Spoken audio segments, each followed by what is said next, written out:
એટલે પાર્થે કીધું કે એને કે મેથ્સ ગમે છે, કે બહુ સારું ભણાવતો, તો એક વખત મેથ્સમાં ટ્રાય કરવા દે કે આ બધી જ વસ્તુમાં સર એક વસ્તુ તમને પૂછવી છે કે હિંમત કઈથી આવી? કારણ કે જ્યારે વિપ્રો જેવી ટોપ કંપની 2002માં કે જ્યારે આઈટીમાં TCS વિપ્રોને એ જાયન્ટ કંપનીનું નામ આવતું હતું, Yes. પણ તેમ છતાં બી એવી હિંમત ક્યારે આવી? અને જ્યારે પેરેન્ટ્સને તમે કીધું વિપ્રો જેવી મોટી કંપની છોડીને મારે ટ્યુશન ક્લાસીસમાં ઇન્ટરેસ્ટ છે, તો એમનું રિએક્શન શું હતું? બ્રધરે કીધું વાંધો નહીં, કે તું કે તને કે એવી ઈચ્છા છે કે 2004 મારું ટીચિંગનું એ પહેલું વર્ષ અને ત્યારનો આ ઇન્સિડન્ટ, એટલે તો મારો લેક્ચર ભરવા માટે LDG અચ્છા, સૌથી નાની ઉંમરનો એન્જિનિયર હતો મારા ક્લાસમાં, એટલે લગભગ હું 20.5 વર્ષે તો કોલેજમાં પ્રોફેસર હતો. તો સ્ટુડન્ટ્સ અને પેરેન્ટ્સને શું કહેશો કે જે લોકો કામ કરે છે, જોબમાં જાય છે, પણ એ લોકો જોબને છોડી નથી શકતા અને તમે તમારા પેશનને પરસ્યુ કર્યું, રાઈટ? તો તમે શું એડવાઇસ આપશો એવા સ્ટુડન્ટ્સ અને પેરેન્ટ્સને? હું પેરેન્ટ્સને 100% એક સલાહ આપીશ, તમને એવું છે કે આ એનું પેશન છે તો પ્લીઝ. હેલો ફ્રેન્ડ્સ, કેમ છો?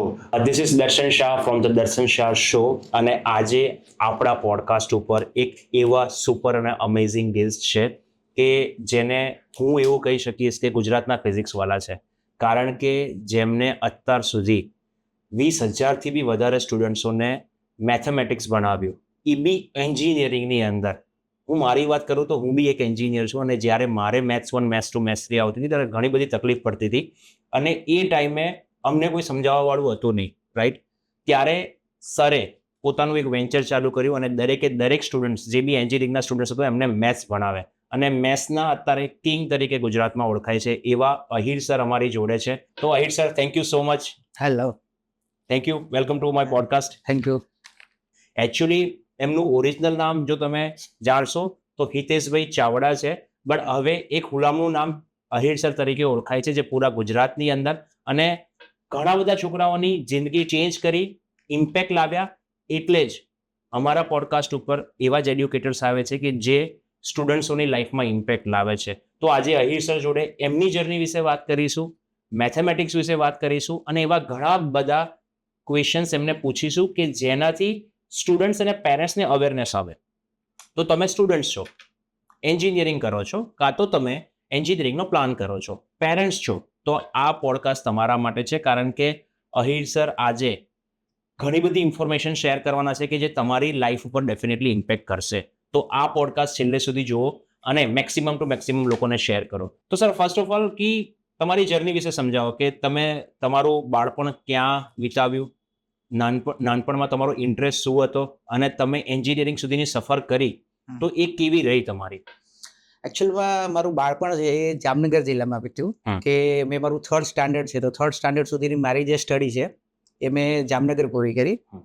એ પછી અમે ફર્ધર સ્ટડી માટે અમદાવાદ શિફ્ટ થયા, એટલે 4th સ્ટાન્ડર્ડથી લઈને 12th સ્ટાન્ડર્ડ સુધી એ મેં અમદાવાદમાં કર્યું. પછી સ્પેશિયલ એન્જિનિયરિંગ માટે એવું હતું કે એન્જિનિયરિંગ માટે એ ટાઈમે સ્કોપ બહુ ઓછા હતા ગુજરાતમાં. આઈ થિંક 12 કે 13 એન્જિનિયરિંગ કોલેજો હતી અમારી વખતે. બરાબર છે. એટલે એન્જિનિયરિંગ મેં વિદ્યાનગર BVM એન્જિનિયરિંગ કોલેજમાંથી ECમાં કમ્પ્લીટ કર્યું. બરાબર છે. હવે એન્જિનિયરિંગ કમ્પ્લીટ કર્યા પછી એવું હતું કે મારો જે ઇન્ટરેસ્ટ હતો actually it was in mathematics, પણ મેં ફ્લોમાં ECમાં એડમિશન લીધું, કેમ કે આપણી વખતે એવું હતું કે સારા પર્સન્ટેજ હોય તો BSc MSc ના કરાય, તો BSc MSc ના શરમ કરાય. આવે, શરમ આવે, બિલકુલ બરોબર? સાચી વાત છે. એટલે મારે 95% હતા 12th સાયન્સમાં, ઓ વાવ. મને MBBSમાં એડમિશન મળતું, પણ એવું હતું કે મોટા ભાઈ ઓલરેડી ડોક્ટર હતા, એટલે મેં એવું વિચાર્યું કે આપણે એન્જિનિયરિંગ સાઈડ છીએ, તો મેં એન્જિનિયરિંગમાં એડમિશન એ વખતે ECમાં BVMમાં લીધું. પણ એન્જિનિયરિંગમાં ગયા પછી મને રિયલાઇઝ થયું કે actually it is not my interest. હા, ભણું છું, મજા આવે છે, એકચ્યુઅલમાં ECમાં મેથેમેટિક્સ બહુ આવતું, એટલે કામ ચાલતું, એન્જિનિયરિંગ પૂરું કરી નાખ્યું. પછી મારું પહેલું પ્લેસમેન્ટ વિપ્રોમાં થયું. ઓકે. આઈ વોઝ ઇન વિપ્રોમાં હું પ્રોજેક્ટ એન્જિનિયર તરીકે કામ કરતો હતો. તો વિપ્રોમાં મેં થોડોક ટાઈમ કામ કર્યું, 2-3 મહિના, but I was not satisfied. અને એ ટાઈમે એવું હતું કે મારા એક ફ્રેન્ડના મેથેમેટિક્સના ક્લાસ હતા, કે હી વોઝ વેરી ફેમસ, ટાંક પાર્થ, એ ગુજરાતના નંબર 1 સર તરીકે. યસ. હી ઇઝ મારો કલીગ, અમે ક્લાસમેટ બને. રાઈટ. બરાબર. અમદાવાદમાં બહુ ફેમસ. યસ. એટલે એ અમે બંને બાજુમાં રહેતા, અમે બંને ક્લાસમેટ. અને હું એની સિસ્ટર જે છે એને હું મેથ્સ શીખવાડતો. કે she was in engineering in LT, તો હું એને મેથેમેટિક્સ શીખવાડતો. તો પાર્થ હંમેશા મને કહે તું મેથ્સ જોરદાર ભણાવે છે, કે તું મેથ્સ ભણાવે છે. એટલે મેં કીધું ના યાર, મેં કીધું એકચ્યુઅલમાં મને ફોબિયા બહુ હતો, મને સ્ટેજ ફોબિયા બહુ હતો. એટલે મેં કીધું હું મેથ્સ ના ભણાવી શકું. પછી મીનવેલ એવું થયું કે વિપ્રોમાં મને મજા ના આવી, તો મેં વિપ્રો છોડી. તો ફરી પાછું પાર્થે મને કીધું, મને કે તું કે મેથ્સ ભણાવું, કે તારું મેથ્સ બહુ સિરિયસલી સારું છે અને તારું ટીચિંગ જોરદાર છે. તો મેં કીધું બટ તું કે છે એ બધી વસ્તુ બરાબર છે, પણ હાઉ ટુ સ્ટાર્ટ એમ. તો મને કહે કે હું તને શીખવાડીશ કે ટીચિંગ કઈ રીતે કરાય. કે ઓકે, મેં કીધું સારું, મેં તો ભણાવશું શું? મને કે એન્જિનિયરિંગ મેથ્સ ભણાવ, કે આવતા 20 વર્ષમાં કોઈ કોમ્પિટિશન નહીં લડાય. ઓકે. ઓકે, તો એનો ગુરુ મંત્ર હતો, એનું વિઝન, એમનું વિઝન હતું કે એન્જિનિયરિંગ મેથ્સ એન્જિનિયરિંગ મેથ્સમાં મને કે એ સબ્જેક્ટ જ એવો છે કે જે કોઈ પકડવા જ તૈયાર નથી. વાત મને સાચી. કે તારું મેથ્સ સામે સારું છે, એન્જિનિયરિંગ મેથ્સ સારું છે, તો તું એ ભણાવીશ. તો મેં ઇટ્સ ઓકે. પછી મેં તો સ્ટુડન્ટ, તો કે મારા જે 12th ના સ્ટુડન્ટ હશે એને હું રેકમેન્ડ કરીશ કે હવે બધાને તકલીફ છે. તો મેં કીધું કોઈ વાંધો નહીં. એટલે હું એ જે ટીચિંગ કરતો હું એના ક્લાસમાં જતો, મેં 2-3 વાર જોયું કે કઈ રીતે ભણાવે છે, કઈ વસ્તુ નેસેસરી છે, શીખ્યો. અને પછી મેં 2003માં એક સ્ટુડન્ટથી સ્ટાર્ટ કર્યું, મને નામ યાદ છે, નિસર્ગ ગાંધી કરીને. તો એનાથી મેં ભણાવવાનું સ્ટાર્ટ કર્યું. અને નસીબ જોગે એવું થયું કે એ ટાઈમે એઆઈટી કોલેજ ખુલતી હતી, એન્જિનિયરિંગ કોલેજ. હવે જો મારી પાસે એક બેઝિક વસ્તુ છે કે મેથ્સની કોઈ ડિગ્રી નથી. Right. I am an engineer. એટલે અત્યારે ત્યારે રૂલ એવો હતો ને અત્યારે રૂલ એવો છે કે મેથેમેટિક્સની ડિગ્રી વગર તમે મેથ્સ ના ભણાય, એન્જિનિયરિંગ કોલેજમાં ના ભણાય. એન્જિનિયરિંગ કોલેજમાં ના ભણાય. રાઈટ. યસ. એટલે એઆઈટી કોલેજ ત્યારે ખુલતી હતી, ત્યારે એની પાસે મેથ્સનો પ્રોફેસર નહોતો. નસીબ જોકે જે દિવસે કોલેજ ખુલી એ જ દિવસે કોઈ પ્રોફેસર નહીં. રાઈટ. તો એમની જે પ્રિન્સિપલની ડોટર હતી, એમણે કીધું કે પપ્પા સર છે બહુ મસ્ત ભણાવે પણ ડિગ્રી નથી. તો એમણે કીધું કે આપણે એક કામ કરો સર, તમે કે 3-4 દિવસ અમારે ત્યાં કામ ચલાવી લો કે વિઝિટિંગમાં, અને પછી કે અમે પ્રોફેસર કોઈ રિક્રુટ કરી લઈશું. તો એ રીતે મારી કોલેજમાં એન્ટ્રી થઈ. પછી એવું થયું કે કોલેજમાં એન્ટ્રી થઈ અને સૌથી વધારે બધાને મેથ્સનું ટીચિંગ ગમ્યું. એટલે એમણે મને પરમનન્ટ વિઝિટિંગ રાખ્યો. But it is permanent visiting. બરાબર. એટલે એ કોલેજમાં મેં 2004 થી લઈને 2008 સુધી કામ કર્યું. પહેલી કોલેજ મારી. રાઈટ. પછી એના પછી યુનિવર્સલ કોલેજમાં 2008 થી મેં કામ કર્યું, 2017 સુધી. એટલે આઈ થિંક મેં 14 વર્ષ તો ખાલી વિઝિટિંગ જ કામ કર્યું. બરાબર છે. અને એની પેરેલલ એવું હતું કે મેં ક્લાસ સ્ટાર્ટ કર્યા 2003માં. બરાબર. તો એન્જિનિયરિંગ મેથ્સમાં પહેલા બધાને તકલીફો બહુ હતી, અને 2003 થી મેં એન્જિનિયરિંગ મેથ્સ ભણાવવાનું ચાલુ કર્યું. પણ પહેલા વર્ષે સક્સેસ રેશિયો બહુ હતો, એટલે મને બધું ના આમાં આપણને બહુ વાંધો નથી. પછી ધીરે સ્ટુડન્ટ વધતા ગયા, અને એ ટાઈમે એવું હતું કે માઉથ પબ્લિસિટી, કેમ કે બહુ ઓછી કોલેજો હતી. તમે કીધું કે અમારી કોલેજના અમુક સ્ટુડન્ટ તમારે ત્યાં આવતા, એટલે ત્યાં એન્જિનિયરો એકબીજાને એવું હતું કે એ ટાઈમે એકબીજાને ઓળખતા જ બધાને ઓળખતા. એટલે માઉથ પબ્લિસિટી બહુ હતી. એટલે મારી પાસે જેટલા પણ સ્ટુડન્ટ એ ટાઈમે હતા એ બધા માઉથ પબ્લિસિટીથી મારી પાસે આવ્યા. બરાબર. અને ધીરે જર્ની કન્વર્ટ થતી ગઈ. એટલે મારો એવો કોઈ ઈરાદો નહોતો કે હું મેથ્સમાં જઈશ અથવા લાંબુ ખેંચીશ.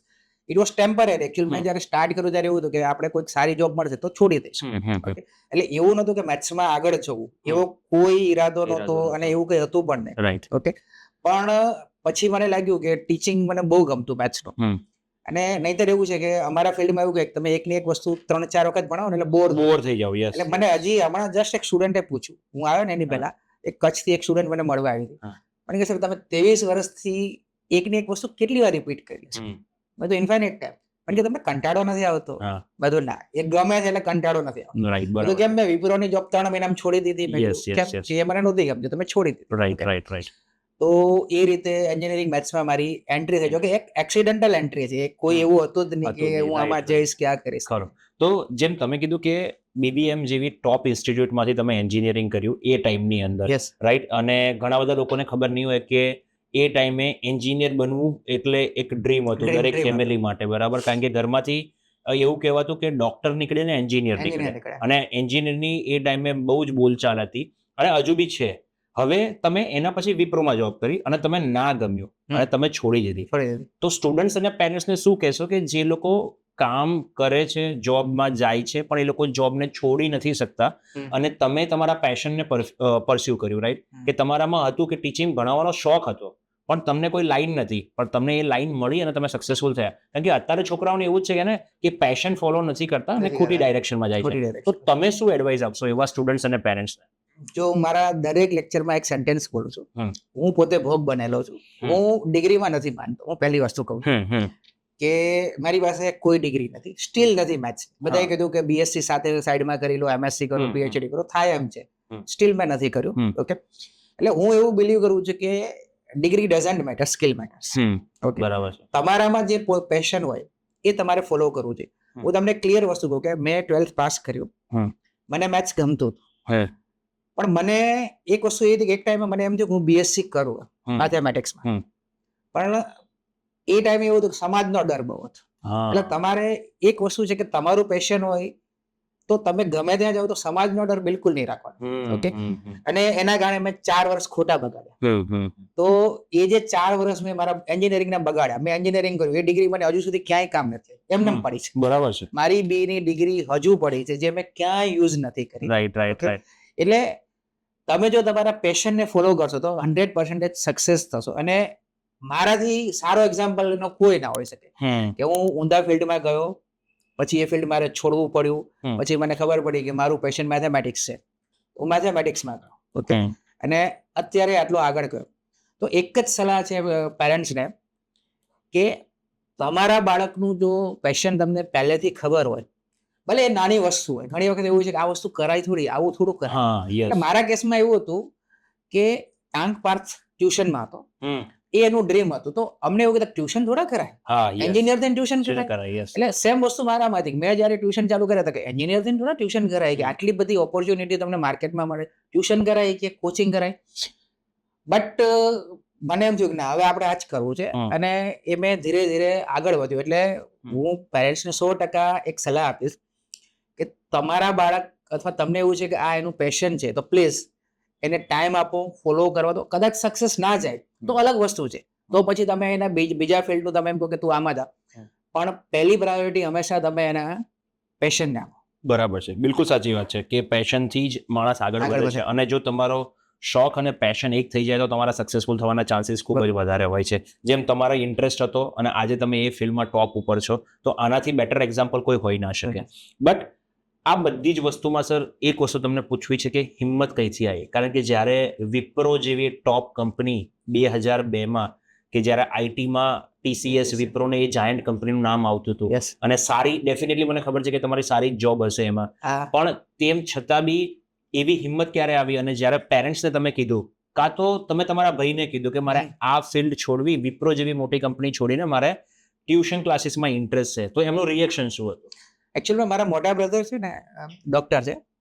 અમે બંને ક્લાસમેટ હતા, બંને સગા ભાઈઓ, પણ બંને ક્લાસમેટ. 1 થી 12th એક સાથે કર્યું. એ એકચ્યુઅલમાં હું BVM ગયો એની વાર્તા એ છે કે he was in Karamsad medical. અચ્છા, એટલે એના માટે હું ત્યાં BVM ગયો. અમે બંને ભાઈઓ જોડે હતા. રાઈટ. એટલે અમે બ્રધર તો કેવા ખાતર છે, we are good friends steel. બરાબર છે. એટલે જ્યારે આ ઇશ્યુ આવીને થયો કે હવે આગળ મજા નથી આવતી, એટલે હું એને કીધું કે યાર મેં તો મજા નથી આવતી. અને એ MD કરતો હતો એ ટાઈમે, એની સ્ટડી ચાલુ હતી, VS માંથી MD કરતો હતો. તો મને કહે કે એકચ્યુઅલમાં તને પ્રોબ્લેમ શું છે? મેં કીધું ના યાર, મેં તો મને આ ફિલ્ડમાં જ મજા નથી આવતી, મેં તો મને નથી લાગતું હું આમાં બહુ આગળ ખેંચીશ. મેં કીધું અને ખેંચીશ તો એ બધું ખેંચ્યા કરીશ. તો મને કહે કે તારે કરવું છે શું? કે મેં તો મારે કંઈક બીજું કરવું છે. એ ટાઈમે મેં ના કીધું કે પાર્થ, અમે 3 ક્લાસમેટ, હું, મારો ભાઈ અને પાર્થ, વી આર ક્લાસમેટ. બરાબર છે. એટલે પાર્થે કીધું કે એને કે મેથ્સ ગમે છે, કે બહુ સારું ભણાવે છે, તો એક વખત મેથ્સમાં ટ્રાય કરવા દે. એટલે પેરેન્ટ્સના કેસમાં એવું હતું કે મારા મધર ફાધર ભણેલા નહોતા, એટલે એમને એટલું બધું એ કે છે તમને જે ફાવે તમે કરો. બરાબર છે. એટલે બ્રધરે કીધું વાંધો નહીં, કે તું કે તને કે એવી ઈચ્છા છે કે તો તું ટ્રાય કર. અને એકચ્યુઅલમાં એવું હતું કે હું મારા ઘરનો પહેલો ગ્રેજ્યુએટ હતો, એટલે બધી રિસ્પોન્સિબિલિટી. બરાબર છે. અમે 3 ભાઈઓ, 2 એન્જિનિયર, 1 ડોક્ટર અમારા ઘરમાં. એટલે નાનો ભાઈ એન્જિનિયરિંગ કરતો હતો, મોટો ભાઈ MD કરતો હતો, ફાધર ઓટો રિક્ષા ચલાવતા હતા. એટલે બહુ કન્ડિશન બહુ ક્રિટિકલ હતી, બરાબર. એટલે એવી કોઈ ઇન્કમ નહોતી. અમે બધા સ્કોલરશિપ ઉપર ભણેલા છે. ઓકે, એટલે બધા ફ્રી સીટ ઉપર અને સ્કોલરશિપ ઉપર ભણેલા, એટલે એવી કોઈ કન્ડિશન નહોતી. બટ સ્ટીલ બ્રધરે કીધું કે તું કે વાંધો નહીં, કે તું તારી રીતે ટ્રાય કરી, કે થોડોક ટાઈમ કે હું MD કરું છું, કે એને સ્ટાઇફન્ડ ને સારું આવતું હતું, કે તું ટ્રાય કર. અને કે હજુ ફાધર કે વાંધો નહીં, કામ કરે જ છે. એટલે મેં કીધું વાંધો નહીં. અને કે જો એકાદ વર્ષમાં કે આપણને એવું નહીં લાગે તો પછી આપણે કંઈક વિચારીશું. બરાબર? એટલે એણે મને ઇનડાયરેક્ટલી 1 વર્ષનો ટાઈમ આપી દીધો કે તું 1 વર્ષ તારી રીતે ટ્રાય કર. પણ 1 વર્ષ જે પહેલું વર્ષ ગયું ને એ એકચ્યુઅલમાં મારી લાઈફનું સૌથી બેસ્ટ વર્ષ, ગજબનું વર્ષ હતું ટીચિંગ લેવલે. કે મને યાદ છે કે હું જ્યારે 2004માં કોલેજમાં ભણાવતો EIT-માં, તો મારો લેક્ચર ભરવા માટે LD થી એક સ્પેશિયલ બસ આવતી. અચ્છા. મારું એકચ્યુઅલમાં હું ત્યારે 20.5 વર્ષનો હતો. હું મારી એજ કરતા 2 વર્ષ પહેલા ભણવા બેઠેલો છું. અચ્છા. એટલે જ અમે બંને ભાઈઓ ક્લાસમેટ હતા. બરાબર. એટલે હું સૌથી નાની ઉંમરનો એન્જિનિયર હતો મારા ક્લાસમાં. ઓકે. એટલે લગભગ હું 20.5 વર્ષે તો કોલેજમાં પ્રોફેસર હતો. એટલે જ્યારે હું EIT-માં ભણાવતો ત્યારે થોડાક જ ટાઈમ એવું થયું કે અમારા જે EIT ના પ્રિન્સિપલ હતા, હી વોઝ પ્રિન્સિપલ ઇન પહેલા LD-માં હતા. પછી વાત ત્યાં પહોંચી એટલે સ્ટુડન્ટે કીધું કે અમારા આહિર સરનો લેક્ચર ભરવા માટે પરમિશન જોઈએ છે. તો કે કઈ રીતે? તો કે અમને ત્યાં મેથ્સ નથી ફાવતું એટલે અમે બધા સ્ટુડન્ટ કે છે ને કે બસ આવશું કે સરનો લેક્ચર ભરીને જતા રહીશું. એટલે 2004 મારું ટીચિંગનું એ પહેલું વર્ષ અને ત્યારનો આ ઇન્સિડન્ટ, એટલે કોઈ કે તમારો લાઈફનો બેસ્ટ ઇન્સિડન્ટ કહો તો આ જ છે કે દરરોજ એક બસ આવતી કે સપોઝ મારો EC-માં લેક્ચર હોય, મિકેનિકલમાં હોય તો બસ આખી ભરાઈને આવતી અને એના માટે સ્પેશિયલ મારા લેક્ચરનો ટાઈમ વહેલો રાખ્યો હતો કે પછી સ્ટુડન્ટ પાછા ત્યાં જઈને એમના લેક્ચર ભરી શકે. બરાબર. એટલે સવારે 8 થી 9 મારો લેક્ચર લેવાતો, બધા સ્ટુડન્ટની આખી બસ આવતી, એ મારો લેક્ચર અટેન્ડ કરતા જતા, એવું આખું 6 મહિના ચાલ્યું. બરાબર. એટલે જે માઉથ પબ્લિસિટી આના લીધે જ થઈ. ઇનિશિયલી જે ફટાફટ પબ્લિસિટી થઈ ને એ આના લીધે થઈ છે. કોઈ એવા સર છે જેનો લેક્ચર બધા LD માંથી જાય છે. રાઈટ. એટલે પછી મને લાગ્યું મેં કીધું ના, આપણે ભલે ફોબિયા હતો પણ બહુ વાંધો નથી, થઈ જશે. અને બધાને કોન્ફિડન્સ આવવા માંડ્યો કે ના કરી લે છે. એટલે પછી ધીરે ધીરે હિંમત આવી ગઈ ને આગળ વધ્યા. રાઈટ. તો સ્ટુડન્ટ્સ અને પેરેન્ટ્સ કે જ્યારે બી કોઈ વસ્તુ તમને પેશનેટ હોય ને તો તમને હિંમત આવે જ. અને પેરેન્ટ્સની વાત કરો કે બ્રધર કે સિસ્ટરની વાત કરો તો તમારે એમને જેન્યુઅનલી સમજાવવા પડે. અને એક સપોર્ટ સિસ્ટમ છે ફેમિલીની, જેમ આહિર સરને એમની ફેમિલી સપોર્ટ સિસ્ટમ છે, આજે એમના લીધે સક્સેસફુલ થયા. તો સ્ટુડન્ટ્સ અને પેરેન્ટ્સ કદાચ આ કનેક્શન અત્યારે છૂટી ગયું છે તો આપણે તમને જે ભણાવે છે, ટ્રેન કરે છે, એમની એક એવી સ્ટોરી છે કે જે સક્સેસફુલ થયા છે. હવે સર તમે સક્સેસની તો વાત કરી કે તમને હિંમત આપી, તમારા બ્રધરે આપી, બરાબર. હવે તમે સમાજની વાત કરી, રાઈટ? યસ. હવે અત્યારના આજે Tier 1 સિટી, Tier 2 સિટીમાં એવું ઓછું છે કે સમાજનો ડર છે, પણ Tier 3 સિટીઝની અંદર હજુ બી એ ડર છે કે સમાજના લીધે આ ના કરી શકાય. એટલે એજ્યુકેશનમાં કે એન્જિનિયરિંગ જ કરાય, આપણે આ ના ભણી શકાય. તો એ લોકોને તમે શું એડવાઇસ આપશો? ના, હું એમને ક્લિયર કહીશ કે તમે સમાજની શરૂઆતના લેવલે કોઈ ચિંતા ના કરો. Follow your passion. તમારા પેશનને ફોલો કરો, તમારો જે શોખ છે એને ફોલો કરો. અને નો ડાઉટ તમે ધીરે ધીરે એમાં એટલા આગળ વધશો એમ કે તમને, મને પોતાને મેં કીધું કે કોઈ આઈડિયા જ નહોતું કે મેથ્સમાં આટલું આગળ વધીશ, પણ તમે એક વખત એને ફોલો કરવાનું સ્ટાર્ટ કરશો તો આગળ વધશો. પણ હા, મહેનત બહુ જોશે.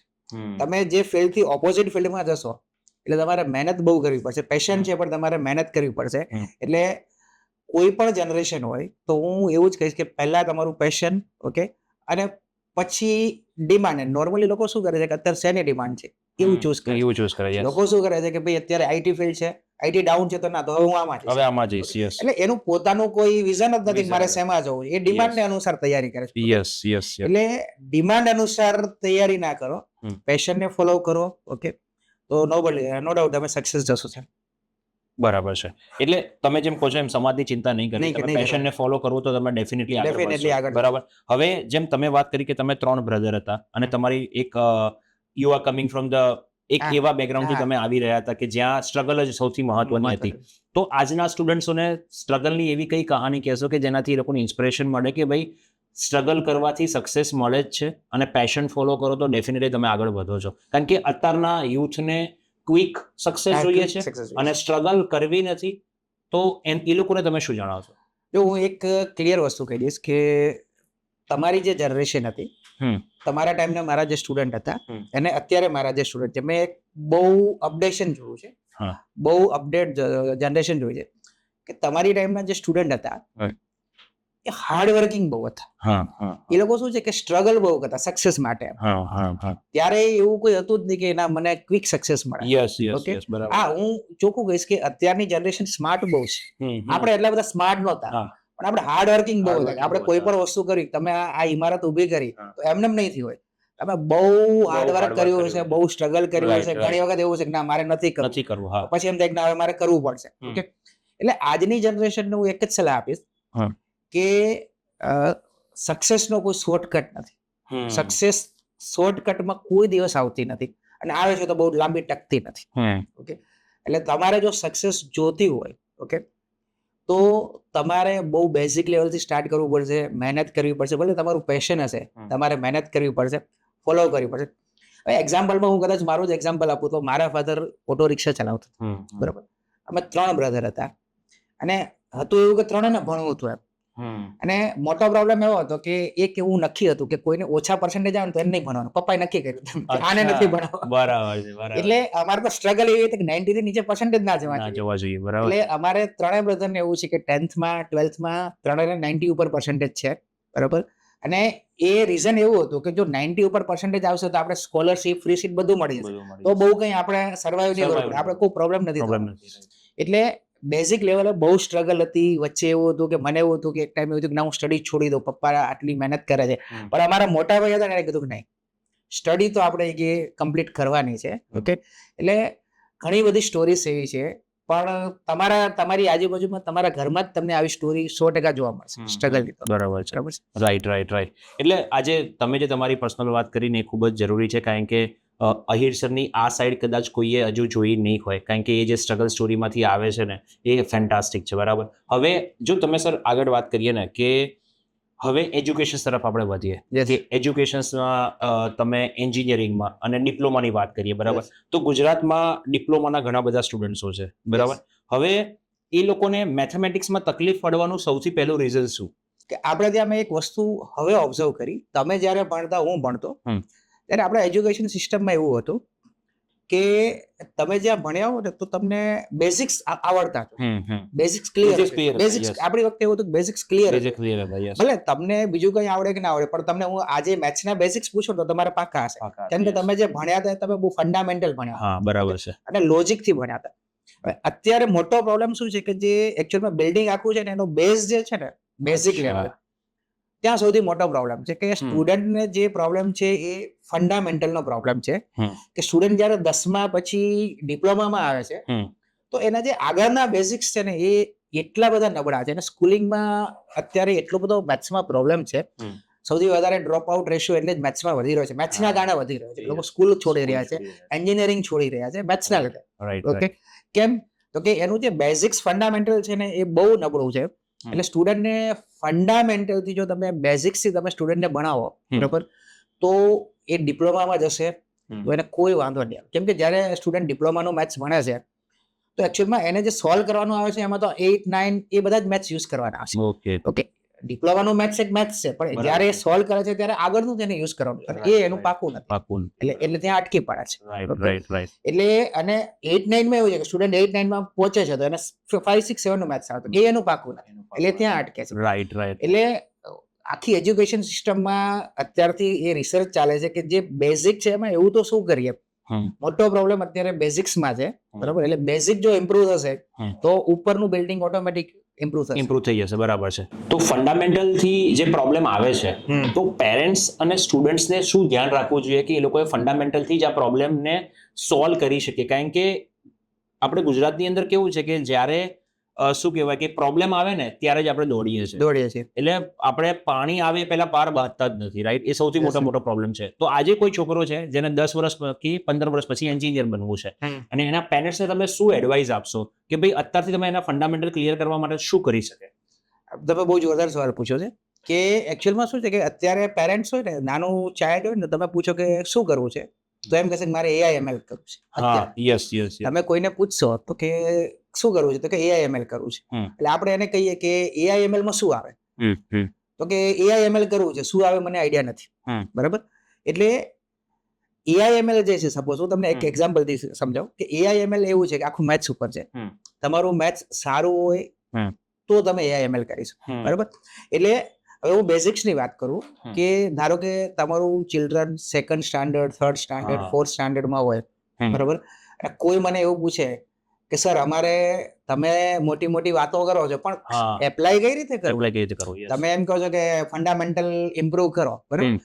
તો મેં એક વસ્તુ ઓબ્ઝર્વ કરી, ઇવન મારો સન અત્યારે 8મામાં છે, તો મેં એક વસ્તુ ઓબ્ઝર્વ કરી કે સ્કૂલ લેવલે જે એજ્યુકેશન આપે છે ને એમાં એ લોકો ફંડામેન્ટલ ઉપર જરાય વર્ક નથી. એમ કહે છે કે આ ફોર્મ્યુલા છે, આ એપ્લાય કરવાની, આ 3 વખત લખી નાખો, તમે આવી જાઓ. એગ્રી. ઓકે, બરાબર. એ લોકો ક્યારે એવું નથી કહેતા કે આ ફોર્મ્યુલા ક્યાંથી આવી, ક્યારે વાપરવાની, શું કામ વાપરો છો, એની એપ્લિકેશન ક્યાં છે. ઓકે, એટલે બેઝિક્સ એટલે એવું કે તમે સ્ટુડન્ટ જ્યારે કોઈ પણ ટોપિક ભણતો હોય, ધારો કે આપણે ટ્રીગોની વાત કરીએ, સાઇન કોસ કોઈ નથી ગમતું, હા, સાઇન કોસ બરાબર, કોઈ ના ગમતું, બરાબર. કેમ? તો કે ક્યાં વાપરવાનું તો ખબર હોવી જોઈએ. Right right right. નથી ગમતું એનું રીઝન સાઇન કોસ બધા ભણ્યા બધા છે, ભણ્યા છે. નામ બધાને ખબર છે, શું કામ? તો કે કોઈને ખબર નથી. એટલે એ મોટો પ્રોબ્લેમ એવો છે કે જ્યારે તમે કોઈ ટોપિક સ્ટાર્ટ કરો, ભણાવવું ઇમ્પોર્ટન્ટ નથી, ઇક્વેશન સોલ્વ કરવા જરા ઇમ્પોર્ટન્ટ નથી, એ તો બધા કરી લે છે, બરાબર. પણ એ ટોપિક ક્યાં યુઝ થવાનો છે સ્ટુડન્ટને પહેલા ખબર હોવી જોઈએ. કે ધારો કે હું ટ્રીગો ભણું છું તો ટ્રીગો ક્યાં યુઝ થાય છે, બરાબર. હું સર્કલ ભણું છું, હું રેક્ટેંગલ ભણું છું, બરાબર. એ બધું યુઝ ક્યાં થાય છે? એટલે મોટો પ્રોબ્લેમ એવો છે કે એપ્લિકેશન જ ખબર નથી. બરાબર છે. બરાબર. બીજી વસ્તુ ટીચિંગ મેથોડોલોજી, કે જે ભણાવે છે ક્લાસમાં, એની જે ટીચિંગ મેથોડોલોજી છે એ પેટર્ન બદલવાની બહુ જરૂર છે. મેં જોયું છે, મેં ઓબ્ઝર્વ કર્યું છે આ વસ્તુ, કે કોઈ પણ સારી સ્કૂલ હોય, સારા કોચિંગ હોય, કોઈ પણ જગ્યાએ હોય, એનો જે ફેકલ્ટી ભણાવતો હોય છે ને, તો એમ કહે છે કે આ ટ્રિગોનોમેટ્રી ચેપ્ટર છે, આ સાઇન છે, આ કોસ છે, આ એની ફોર્મ્યુલા છે, આ તમારે આ કરવાનું છે, આ એનો એક્ઝામ્પલ છે, આ સોલ્વ કરવાનો છે, બરાબર, આ તમારે આટલું કરવાનું છે. હવે એકચ્યુઅલમાં એ રીતે જો હું ભણાવું તો કાલ મારી પાસે કોઈ ભણવાના, મને ખબર છે. રાઈટ. ઓકે, પણ ટીચિંગ મેથોડોલોજી બધે આ જ કોમન છે. અને નોર્મલી એવું છે કે બુકમાં આવું જ આપ્યું છે, અને લોકો શું છે કે બુકની બાઉન્ડ્રી બહાર જતા જ નથી. ભણવા વાળા શું છે, બુકમાં જે આપ્યું છે એ જ પેજ સીધે છે, બુકની બાઉન્ડ્રી બહાર નથી જતા.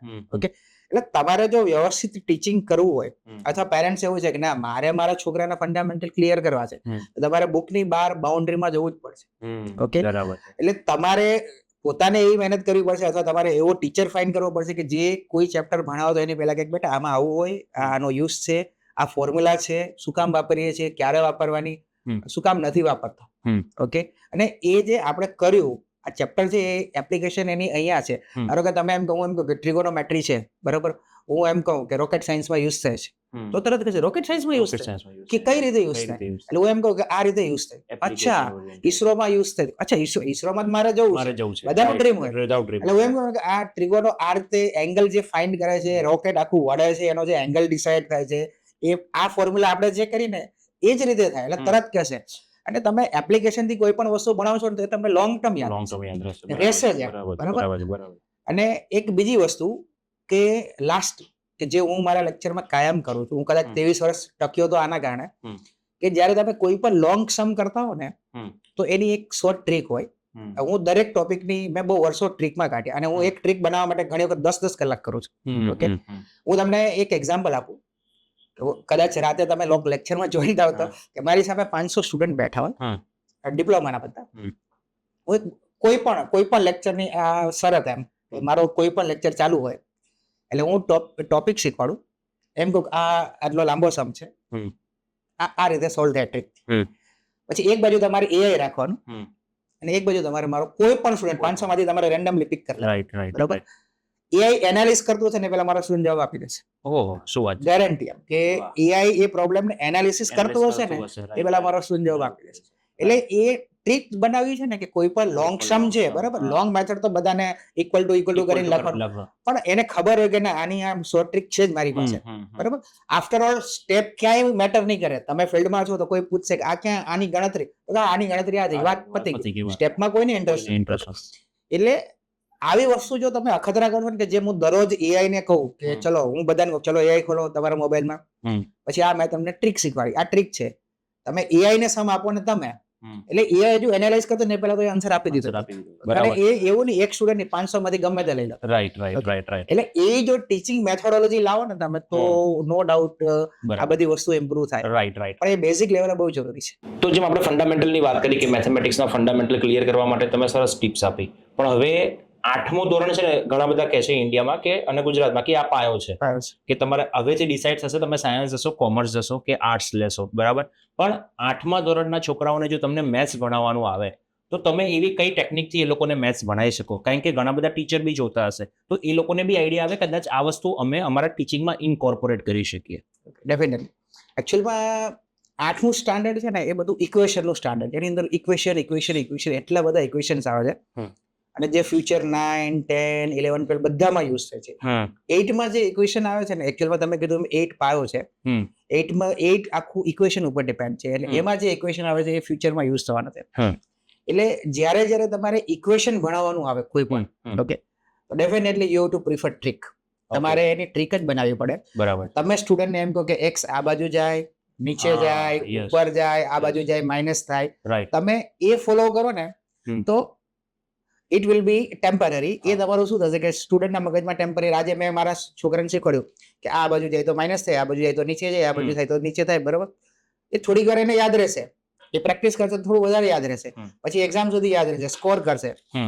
પણ એ જ્યારે 9thમાં જશે ત્યારે એ વસ્તુ પાછી ભૂલાઈ જશે, અને 9thમાં તમારે એનો યુઝ કરવાનો આવશે. હવે એ કરવાનું નહીં આવે, ડાયરેક્ટ એનો યુઝ આવશે, ઓકે, એટલે તમે પાછા ત્યાં માર ખાશો, બરાબર. એટલે 8th સ્ટાન્ડર્ડ જો મારે પોતાને ભણાવવું હોય તો એમાં જે લિનિયર ઇક્વેશન્સ આવે છે, મને ખબર છે કે લિનિયર ઇક્વેશન્સ આવે છે, ફેક્ટરાઇઝેશન્સ આવે છે એની અંદર, બરાબર, જે આગળ જતા બહુ યુઝ થાય છે, અપ ટુ એન્જિનિયરિંગમાં યુઝ થાય છે બધા. તો એ સૌથી વધારે એ પાયો છે. તો એની જે ટ્રિક્સ છે, સૌથી પહેલા હું એની ટ્રીક બનાવું, બરાબર. મારી ટ્રીકમાં બહુ એ મેથોડોલોજી છે, હું બનાવી જ લઉં.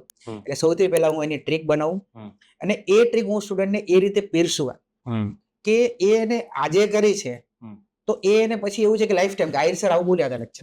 કદાચ મારો સ્ટુડન્ટ મને 20 વર્ષ પહેલાનો મળે તો હજી કે સર તમે લેક્ચરમાં તમે આ ટ્રીક શીખવાડી. એટલે હું ઇક્વેશન્સમાં તો ટ્રીક હોય જ જોઈએ, એના વગર પોસિબલ જ નથી. એટલે કોઈ ટ્રીક બનાવું, લિનિયર ઇક્વેશન્સ છે, સપોઝ હું મારા સનને અત્યારે શીખવાડું છું તો મેં એને 2-3 ટ્રીક ડેવલપ કરીને આપી તો એને આખું ચેપ્ટર સોલ્વ કરી નાખ્યું. મેં એને કંઈ નથી શીખવાડ્યું, બધું આ ટ્રીક છે ને આધારે ચેપ્ટર કરવાનું છે, એને સોલ્વ કરે, બરાબર. એટલે જો ટીચર ઇક્વેશન્સ પાછળ મહેનત કરશે ને, બરાબર, તો થિયરી પોર્શન એ બધું તો સ્ટુડન્ટ જાતે કરી લેશે. સ્ટુડન્ટને પ્રોબ્લેમ ક્યારે કે જ્યારે લાંબી વસ્તુ સોલ્વ કરવાની આવે ત્યારે અટકે, અને અટકે પ્લસ માઇનસમાં અટકે. હજુ સુધી એવું છે કે એન્જિનિયરિંગમાં ગયા પછી પ્લસ માઇનસમાં હજી પ્રોબ્લેમ થાય, અમને જોવા મળે છે કે હજી અમને પ્લસ માઇનસમાં ખબર નથી પડતી. પણ એ શું તો કે 8માં એ વ્યવસ્થિત નથી શીખ્યા, ત્યાં એને નડે છે. રાઈટ. એટલે 8નું ફંડામેન્ટલ ક્લિયર કરવા માટે તમે ટીચર અને સ્ટુડન્ટ્સને એ જ મેસેજ આપો છો કે ઇક્વેશન્સને સમજો અને એને પ્રોપરલી એનાલિસિસ કરો, અને ટ્રીક બનાવો અને એને યુઝ કરો એપ્લિકેશન્સમાં પ્રોપર જ્યારે 9thમાં આવો ત્યારે, બરાબર. Okay, that's a great advice to all the students જે 8માં ભણી રહ્યા છે અને પેરેન્ટ્સ છે તો બી તમારા માટે આ બેસ્ટ એડવાઇસ છે. હવે સર તમે પ્રેક્ટિસની વાત કરી. હવે અમે હતા ને ત્યારે અમને મેથ્સમાં એવું કહેવાનું કે તમે પ્રેક્ટિસ કરો, રાઈટ. એટલે અમે શું કરતા હતા કે મોટા 2-3 પેપરના આન્સર આવે લખતા હતા, પછી આઈ થિંક ચોપડાઓ બી બહુ બનાવ્યા અમે. ઘણા બધા છોકરાઓ રિલેટ કરી શકશે, ઘણા બધા પેરેન્ટ્સ રિલેટ કરી શકશે. તો હવે એ મેથડ છે. અને બીજો ક્વેશ્ચન છે કે જો પ્રેક્ટિસ કરવાથી મેથ્સ સોલ્વ થઈ શકે છે? મેથ્સમાં પ્રેક્ટિસ સૌથી પહેલા બહુ જરૂરી છે, રિવિઝન પણ જરૂરી છે, પણ ખાલી પ્રેક્ટિસથી નહીં. મેં તમને કીધું ને કે કોઈ સ્ટુડન્ટ એમ કે એક્સ આ બાજુ જાય તો માઇનસ થાય, પછી એના 10 સમ કરી નાખે છે, બરાબર. પછી થોડાક ટાઈમ પછી તમે એને પૂછશો ને તો એને યાદ નહીં હોય કે પ્લસ થતું તું, માઇનસ થતું તું, નીચે જાય, ઉપર જાય, બરાબર. એટલે પ્રેક્ટિસ 100% જરૂરી છે, પણ હું હજુ કહીશ કે વિથ ટ્રિક્સ. તમે કોઈ વસ્તુ ટ્રિક્સથી શીખવાડશો તો એની પ્રેક્ટિસ ઘટી જશે. કે તમે એમ કહો છો કે 10 વખત લખવાનું તો એને 10 વખત નહીં લખવું પડે, એ 2 વખત કે 3 વખત લખશે ને એટલે એને ક્લિયર. આ પ્રેક્ટિસ જરૂરી છે, પણ લેબર વર્ક ઓછું થશે ટ્રીક હશે તો. રાઈટ. એટલે પહેલામાં એવું છે કે એનું લેબર વર્ક વધતું જશે અને પછી એ ગોખણપટ્ટી થઈ. હું એને ગોખણપટ્ટી કહીશ. યસ, ગોખણપટ્ટી. ઇટ ઇઝ ટિપિકલી ગોખણપટ્ટી. રાઈટ. કે સ્ટુડન્ટને તમે પૂછો ને કે આ વસ્તુ આમ, તો એ એન્જિનિયરિંગમાં એને કહે છે સર આ આવું હોય તો આમ જ થાય. આપણે કે કેમ થાય તો થાય, બસ બરાબર, થાય તો થાય એમ. એટલે આપણે કહીએ કે એન્જિનિયરિંગમાં આયા, બરાબર, તો કે બસ અમને શીખવાડ્યું હતું. પછી બીજો આન્સર હોય કે અમને અમારા સર આવું શીખવાડ્યું. એટલે એ 10 વખત લખશે, 15 વખત લખશે તો એને યાદ રહેશે, પણ એ એનું જે ગોખણપટ્ટી માઇન્ડ હોય ને એમાં એ ઘૂસી જશે. પછી એ જ્યારે એપ્લાય કરવાનું આવશે ત્યારે એપ્લાય કરશે, પણ એનો ફંડામેન્ટલ બેઝ ક્યારેય ક્લિયર નથી. એટલે એવા સ્ટુડન્ટ શું છે કે જ્યારે કોમ્પિટિટિવ એક્ઝામમાં બેસે ને ત્યારે માર ખાય છે, બરાબર. ડેફિનેટલી માર ખાય છે, બરાબર. કે ત્યાં તો જે અહીંયા છે એવું બેઠું હોતું જ નથી. ત્યાં તો તમારે ફંડામેન્ટલ ક્લિયર હોય તો જ તમે કામ કરજો. એટલે જો તમારા ફંડામેન્ટલ, બેઝિક ફંડામેન્ટલ તમારા પહેલેથી ક્લિયર હશે ને તો તમે કોઈ પણ એક્ઝામમાં બેસો, ગમે ત્યાં બેસશો ને, એટલે તમારે ઇક્વેશન મચાડવામાં બહુ મહેનત નહીં કરવી. હું એને અમારો વર્ડ છે કે ઇક્વેશન મચાડવા, હું કાયમ એમ કહું કે બરાબર. ઇક્વેશન મચાડવા, બરાબર. બરાબર. એટલે ઇક્વેશન મચાડવામાં તમે મહેનત કરી હશે ને તો પાછળ મહેનત તમારી બહુ ઓછી થશે. હમ. નહીંતર એવું થશે કે આ જે મહેનત છે એ વધતી જશે, પછી સ્ટુડન્ટ 11માં આવે ને ત્યારે એ યાદ રાખે કે આ બાજુ જાય તો માઇનસ થાય, આ બાજુ આને divide કરવો પડે, હા. અહીંયા 0 થાય, 1 - 1 આ રીતે થાય, એટલે આખી પછી ગોખણ પટ્ટી સ્ક્રિપ્ટ થઈ જાય. Right Okay. રાઈટ એટલે એ જો તમે ટ્રિકથી શીખો, બરાબર, તો તમારા માટે બહુ ઈઝી. Right right. તો જેમ તમે રોટ લર્નિંગની વાત કરી, અને એમાં હું બી માનું છું કે maths is not a rote learning subject, right. પણ અત્યારે બેઝિકથી જ આજે પહેલા બીજા ત્રીજા સ્ટાન્ડર્ડથી જ અત્યારે રોટ લર્નિંગ કરાવવામાં આવ્યું છે મેથ્સની અંદર, Yes. રાઈટ. તો એના લીધે ઘણા બધા પ્રોબ્લેમ ફ્યુચરમાં આવી શકશે. યસ. તો રોટ લર્નિંગ મેથ્સમાં કેમ ના કરવું જોઈએ એનું રીઝન બતાવો, જો પેરેન્ટ્સને સ્ટુડન્ટ્સને ખબર પડે કે મેથ્સમાં રોટ લર્નિંગ કરશો તો તમને કેટલું નુકસાન થશે. મેથ્સમાં એવું છે કે હું તમને એમનું એક્ઝામ્પલ આપું કે ગોખણ પટ્ટી એવી છે કે કોઈ મજૂર હોય એના ઉપર એને તમે 1 કિલો વજન આપો તો એમ લાગે કઈ વાંધો નહીં. પહેલા સ્ટાન્ડર્ડમાં એવું લાગે કે આવડે તો છે જ ને, બરાબર. પછી 5માં જ એટલે તમે કોઈ મજૂરને 10 કિલો વજન આપો થોડોક ભાર લાગે, પણ એમ છે કે ઉપડે તો છે ને, હું તો મજૂર છું. પછી એન્જિનિયરિંગમાં જાય ત્યારે આગળનો બધો ભાર તો રહેવાનો છે, એટલે એના બોજ ઉપર કોઈ મજૂરને તમે 25 કિલો વજન આપો એટલે આગળનો બધો ભાર એના ઉપર છે. એટલે જો તમે ગોખણ પટ્ટી કરશો તો તમારે પહેલેથી બધું તમારા મગજમાં ગોખણ પટ્ટી જ છે. ઓકે. એટલે કાં તો એવું થશે કે તમે જ્યારે કરો ને ત્યારે તમારે આગળનું પાછું જોવું પડે કે આ પ્લસનું માઇનસ થતું હતું, આ ડિવાઈડ થાય, આ મલ્ટીપ્લાય થાય, આ બાજુ જાય તો આવું થાય, અને પછી તમે પ્રોબ્લેમ સોલ્વ. ઓકે. એટલે એ આખું લેબર વર્ક છે, બરાબર, ગોખણ પટ્ટી. અને એનાથી કન્સેપ્ટ ક્લિયર ના હોય એટલે તમે ડેફિનેટલી તમે એન્જિનિયર થાવ, કોઈ પણ ફિલ્ડમાં જાઓ, એટલે જ્યાં જ્યાં મેથ્સ આવે ત્યાં તમે અટકવાના છો. અને એક બીજી વસ્તુ કહી દો કે અમારા સર અમને એવું કહેતા, અને હું એમાં બિલીવ કરું છું કે if your maths is good, okay, your logic is good. Logic is good. તમારું મેથ્સ સારું છે તો તમારું લોજિક સારું છે. એટલે હું નાના બચ્ચાઓને મેથ્સ કેમ સુધારવું જોઈએ એનું આ રીઝન છે કે એનું લોજિકલ થિંકિંગ જો તમારે વધારવું હોય, બરાબર, તમારે એને પ્રોબ્લેમ સોલ્વિંગ ઉપર લઈ જવા હોય કે ના મારો છોકરો પ્રોબ્લેમ સોલ્વિંગ કરે, તો તમારે એનું મેથ્સ પહેલેથી બેઝિક થી સુધારવું જોઈએ. અને પહેલેથી તમારે એવું નહીં કે 1 + 1 2 જ થાય એવું નહીં. એટલે એ તો એની એક માઇન્ડમાં એ પછી ગોખાઈ ગયું કે જો તમે પૂછો કે મારા છોકરાને તો આવડે છે 1 + 1 2 થાય, પણ એ તો એના મગજમાં બેસી ગયું, પણ શું કામ થાય. એ જ્યારે પોતાને ક્વેશ્ચન પૂછશે ને શું કામ, એટલે એ આખું પ્રોબ્લેમ લર્નિંગ માઇન્ડ થશે ને તો પછી તમારે કંઈ કરવાની જરૂર નહીં, છોકરો ઓટોમેટિક બધું કરે. રાઈટ. પણ હવે છે ને ઘણા બધા લોકો એવું કહે છે કે સર મેથ્સ ભણીને શું કામ, મેથ્સની રિયલ વર્લ્ડ એપ્લિકેશન શું છે. કારણ કે હવે બધાને એવું થઈ ગયું છે કે હું મેથ્સ ભણું કેમ ભણું, સાયન્સ ભણું કેમ ભણું, મને એની પાછળ કોઈ રીઝન સમજાવો. મને હવે કારણ કે પિક્ચર અને બીજું બધું જોઈને એવું થઈ ગયું છે કે આ તો ફ્યુચરમાં યુઝ થવાનું નથી, તો અમે કેમ ભણીએ. તો as a expert educators, as a maths faculties, તમે આટલા સ્ટુડન્ટ્સોને અત્યાર સુધી નર્ચર કર્યા, તમારો ફીડબેક શું છે, અને એ દરેક સ્ટુડન્ટ્સનો ફીડબેક શું છે કે એમને મેથ્સ રિયલ લાઈફમાં યુઝ થયું છે કે નથી થયું. ઓકે. હવે હું પહેલા બીજું એક્ઝામ્પલ આપીશ કે હું યુએસએમાં ઓનલાઈન ભણાવું છું ખાસા ટાઈમથી. યુએસએમાં ઘણા બધા સ્ટુડન્ટને ઓનલાઈન ભણાવું છું. આપણી વખતે એવું હતું ઇન્ડિયાનું મેથ્સ સ્ટ્રોંગ ગણાતું. ખબર એક કહેવત હતી આપણે મેથ્સમાં સ્ટ્રોંગ જ હોઈએ કે ઇન્ડિયાનું મેથ્સ સ્ટ્રોંગ ગણાતું અને ઇન્ડિયાનું મેથ્સ જોરદાર હતું. અત્યારે હું યુએસએમાં મેથ્સ ભણાવું છું, એન્જિનિયરોને મેથ્સ ભણાવું છું ત્યાંના. એટલે મેં જોયું કે યુએસએ અત્યારે મેથ્સ ઉપર એટલું બધું વર્ક કરે છે, એટલું બધું ઇમ્પ્રુવમેન્ટ કરે છે, ઓકે, કે એ લોકો દરેક વસ્તુમાં મેથ્સ લાવે છે. ઓકે. એ લોકો કોઈ સંસ્કૃત હોય તો સંસ્કૃતમાં મેથ્સ લાવે છે. ઓકે. એટલે ક્યારે ઇમ્પોર્ટન્ટ છે. ઓકે. પણ આપણને ખબર નથી કે આવું કઈ છે, બરાબર. એટલે હવે હું અહીંની વાત કરું કે જેમ મેં પહેલા કીધું કે સપોઝ તમારો છોકરો છે આર્ટ્સમાં જવાનો છે, તમને એમ થાય કે અમારે ક્યાં મેથ્સની જરૂર પડવાની, ઓકે, કારણ કે મારો છોકરો તો સિંગર બનવાનો છે તો એને ક્યાં મેથ્સની જરૂર પડે, ઓકે. પણ એકચ્યુઅલમાં એવું નથી. મેથ્સ એક એવી વસ્તુ છે કે જે લોજિક સાથે જોડાયેલી છે, બરાબર.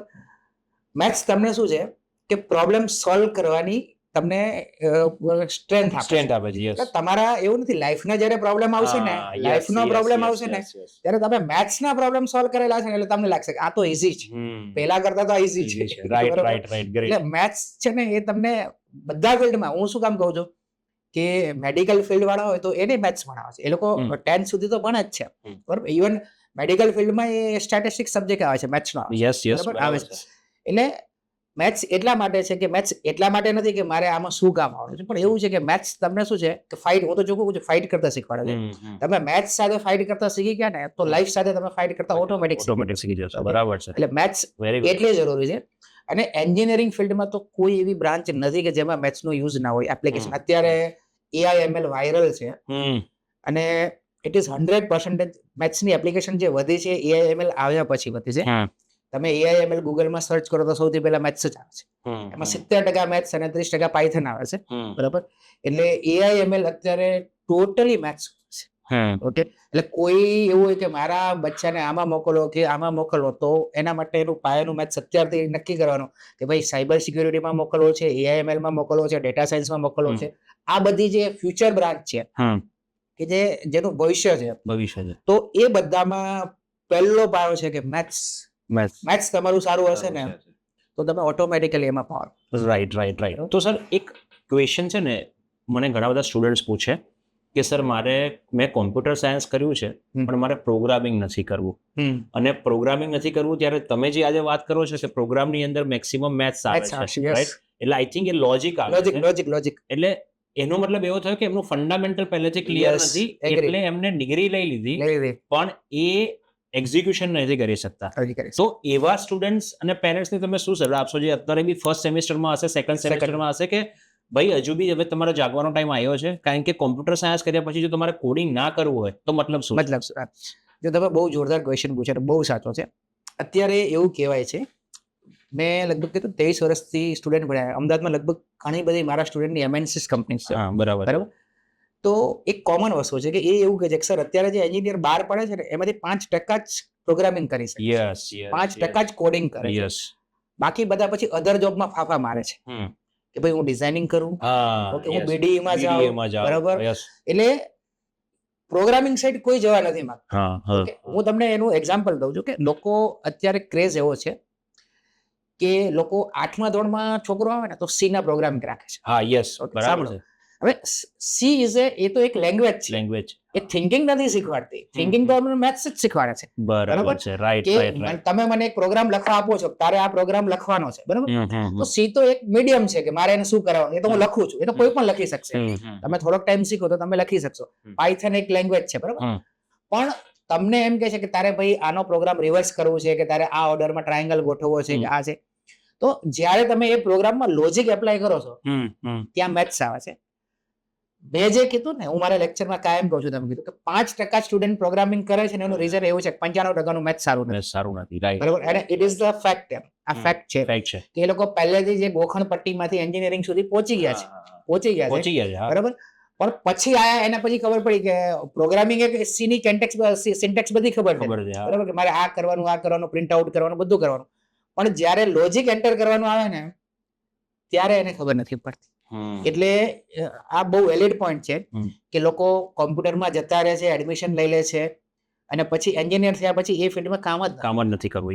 બરાબર? એનું એ જ રીઝન છે કે એનો બેઝિક પાયો છે બહુ નબળો છે, એનું મેથ્સ નબળું છે, એનું લોજિક નબળું છે, એટલે પ્રોગ્રામિંગ. એટલે એનો મતલબ કહી શકાય કે બીકોઝ ઓફ મેથ્સ તમારું ફંડામેન્ટલ ક્લિયર નથી તો તમે ડેફિનેટલી આ પ્રોગ્રામિંગ થી દૂર જવા ભાગો જ છો. યસ. રાઈટ. એ વસ્તુ બિલકુલ સાચી છે. હું ચોખ્ખું કહું છું કે કોઈ સ્ટુડન્ટ પ્રોગ્રામિંગ થી ભાગતો હોય ને તો એનું મેથ્સ સારું નથી. આ સ્ટેટમેન્ટ હું સાચું જ કહું છું કે આ સાચું છે. પણ ધારો કે સમજો કે આપણો વિડીયો જોઈને કોઈને એવું ઈચ્છા થયું કે નહીં, મારે હવે મારા ફંડામેન્ટલ ક્લિયર કરવા છે, કે મારે હવે મેથ્સને રિવાઇવ કરવું છે, કદાચ કોઈક એવા લોકો જાગે, તો એવા લોકોને મેથ્સ રિવાઇવ કરવું હોય તો એ કેવી રીતે કરી શકે? જો તમારે મેથ્સ જાતે શીખવું હોય, સપોઝ હું મેથ્સ જાતે શીખેલો છું, હું તો ભણેલો નથી, બરાબર?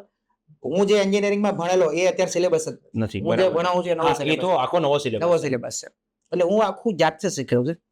જો મેથ્સ તમારે જાતે શીખવું હોય તો તમારે સૌથી પહેલા બેઝિક લેવલથી સ્ટાર્ટ કરવાનું, કે ફંડામેન્ટલથી. કે સપોઝ તમારે બધું મેથ્સ ધારો કે નથી શીખવું તો તમારી સાઈડ જે મેથ્સ આવે છે એ મેથ્સ તમારે બેઝિકથી શીખવાનું. કે ધારો કે તમે અત્યારે AIML સાઈડ જાઓ છો, એમાં સ્ટેટિસ્ટિક્સ આવે છે, બરાબર, એમાં પ્રોબેબિલિટી આવે છે, એ બધું મેથ્સ એમાં આવે છે, બરાબર. હવે એ જે મેથ્સ છે તમારે બહુ બેઝિકલી એકચ્યુઅલમાં એ મેથ્સનો પાયો તો 7માં જ નખાય છે. યસ, સાતમામાં નખાઈ ગયું. યસ, અને એ આપણને કોઈને ખબર ખબર જ જ નથી. નથી. યસ, આપણે તો પછી ખબર પડે કે આટલું બધું 7th માં આવું કંઈક આવતું હતું ખરું, Right, right, બરાબર, અને આપણે આવતું હતું એટલું જ ખબર હોય છે, આ કંઈક આવતું હતું, આવતું. બરાબર. એટલે એનો પાયો 7th માં નખાય. એટલે તમારે એવું છે કે 7th થી તમે જો મેથ્સ એક વખત જોઈ નાખો વ્યવસ્થિત, કેમ કે એન્જિનિયરિંગ લેવલે સ્ટુડન્ટ પહોંચે ને પછી એનું થિંકિંગ બહુ જોરદાર છે. પછી એ ભણે તો ના આવડે, રાઈટ, સમજી ગયા? એ લેવલે તમે ભણો અને એન્જિનિયર થયા પછી પાછું જો તમે મેથ્સ રિવાઇઝ કરો ને તો તમારી સમજ શક્તિ બહુ વધી ગઈ હોય. વધી ગયું. એટલે તમને ખબર પડે કે હા આપણે ત્યારે આ ખબર નથી પણ એકચ્યુઅલમાં આ વસ્તુ વસ્તુ થઈ ગઈ. યસ, બરાબર. એટલે એ રિવાઇઝ કરે ને તો ડેફિનેટલી એ કરી શકે અને એ એમાં આગળ વધી શકે. રાઈટ. તો સર આપણે વાત કરીએ કે ટોપ 3 મિસ્ટેક્સ પેરેન્ટ્સ કરે છે જ્યારે પોતાના છોકરાઓને મેથ્સ વિશે સમજાવવાની કોશિશ કરે, કાં તો મેથ્સમાં એ લોકો ફોર્સ કરે કે તું મેથ્સ કર. તો એવી 3 મિસ્ટેક કઈ છે જે પેરેન્ટ્સ કરતા હોય છે પોતાના બાળક પ્રત્યે, કે ભાઈ તું મેથ્સ પ્રત્યે 2 ટ્યુશન રાખી દે, 3 ટ્યુશન રાખી લે, પણ તું મેથ્સમાં સારો સ્કોર લાય. મિસ્ટેક કઈ છે એમાં? જો સૌથી પહેલા હું પોતે ટ્યુશન કરાવું છું પણ હું ટ્યુશનમાં માનતો નથી, બરાબર છે કે maths is not about tuition. એકચ્યુઅલમાં ટ્યુશન તો એક પ્રેક્ટિસ છે, બરાબર. It's not about tuition. એટલે પહેલી જે મિસ્ટેક પેરેન્ટ્સ કરે છે એ જ્યારે સ્ટુડન્ટ બેઝિક લેવલમાં હોય છે ને 5, 6, 7 ત્યાં સુધી કોઈ એના ઉપર બહુ ધ્યાન નથી આપતું, બરાબર. આપણે તો બોર્ડ ઇમ્પોર્ટન્ટ છે. હા, બોર્ડ ઇમ્પોર્ટન્ટ છે. યસ, આપણે તો 10મું ઇમ્પોર્ટન્ટ છે. 9માંથી સ્ટાર્ટ 9માંથી સ્ટાર્ટ કરશે. બરાબર. યસ, એ લાઈફની પહેલી મિસ્ટેક. અમેઝિંગ. બરાબર. કે આપણે તો 10માં ટકાવારી લાવવાની છે, બરાબર. એટલે આગળ કોઈ પેરેન્ટ્સ ધ્યાન નથી આપતા, એને જ્યાં ત્યાં કોચિંગમાં મૂકી દે છે. એકચ્યુઅલમાં એનું મેથ્સ કેવું છે કોઈ ઓબ્ઝર્વ નથી કરતું, બરાબર. અને રટ્ટા મારીને મેં કીધું માર્ક્સ આવી જાય તો કોઈ મતલબ નથી. It is the first mistake. આ એની પહેલી મિસ્ટેક છે. મિસ્ટેક નંબર 2, ઓકે, સ્ટુડન્ટ પોતે નબળો હોય છે તો ક્યારેય એવું નથી કહેતો કે મને મેથ્સ નથી આવડતું. ક્યારે એક્સપ્રેસ નથી કરતો એ સર એ એવું નથી કહેતો કે મને આ ભણાવે છે તો મને બહુ ખબર નથી પડતી, અથવા તો આમાં જેમ મારો છોકરો મને કહે છે કે પપ્પા મને ના, એ તો મને કહે છે મને ખબર ના પડી, પાછું જયારે કહો તો. રાઈટ. એટલે સ્ટુડન્ટ ક્યારે એક્સપ્રેસ નથી કરતા એમના પેરેન્ટ્સ સામે કે ના આ મને ખબર નથી પડતી, મેથ્સમાં આ ટોપિક છે મેં ભણી તો લીધો. અને સર અત્યારે તો આપણે તો બહુ અનલકી માણસો હતા, યુટ્યુબ હતી નહીં. હા, બહુ સાચી વાત છે. ગૂગલ નહોતું, રાઈટ. ઓનલી બુક અને ફોરેન ઓથર, અને બીજી વસ્તુ મોબાઈલ બી નહોતા. અને ત્રીજી મિસ્ટેક કે સ્ટુડન્ટ જ્યારે હાયર લેવલે પહોંચે છે, બરોબર, ત્યારે મેથ્સને ટોટલી ઇગ્નોર કરે છે. હું એન્જિનિયરિંગનું એક્ઝામ્પલ આપીશ કે સ્ટુડન્ટ જ્યારે ત્રીજા લેવલે આવે ત્યારે એક જ ક્વેશ્ચન, મારે ક્યાં કામ આવવાનું છે. આપણે ડિસ્કશન થયું કે મારે મેથ્સ ક્યાં કામ આવવાનું, આર્ટ્સમાં જાય તો મારે ક્યાં કામ આવવાનું, અને એન્જિનિયરિંગમાં આવ્યા પછી એક જ ક્વેશ્ચન અમને પૂછે, લેક્ચરમાં એવું પૂછે સર આ મારે ક્યાં કામ આવવાનું છે. હું તો વિથ એપ્લિકેશન ડાઉટ જ એમ સોલ્વ કરી રહ્યો છું કે ના આ કામ આવવાનું છે ને અહીંયા જ આવવાનું છે, અને આના વગર શક્ય જ નથી. રાઈટ.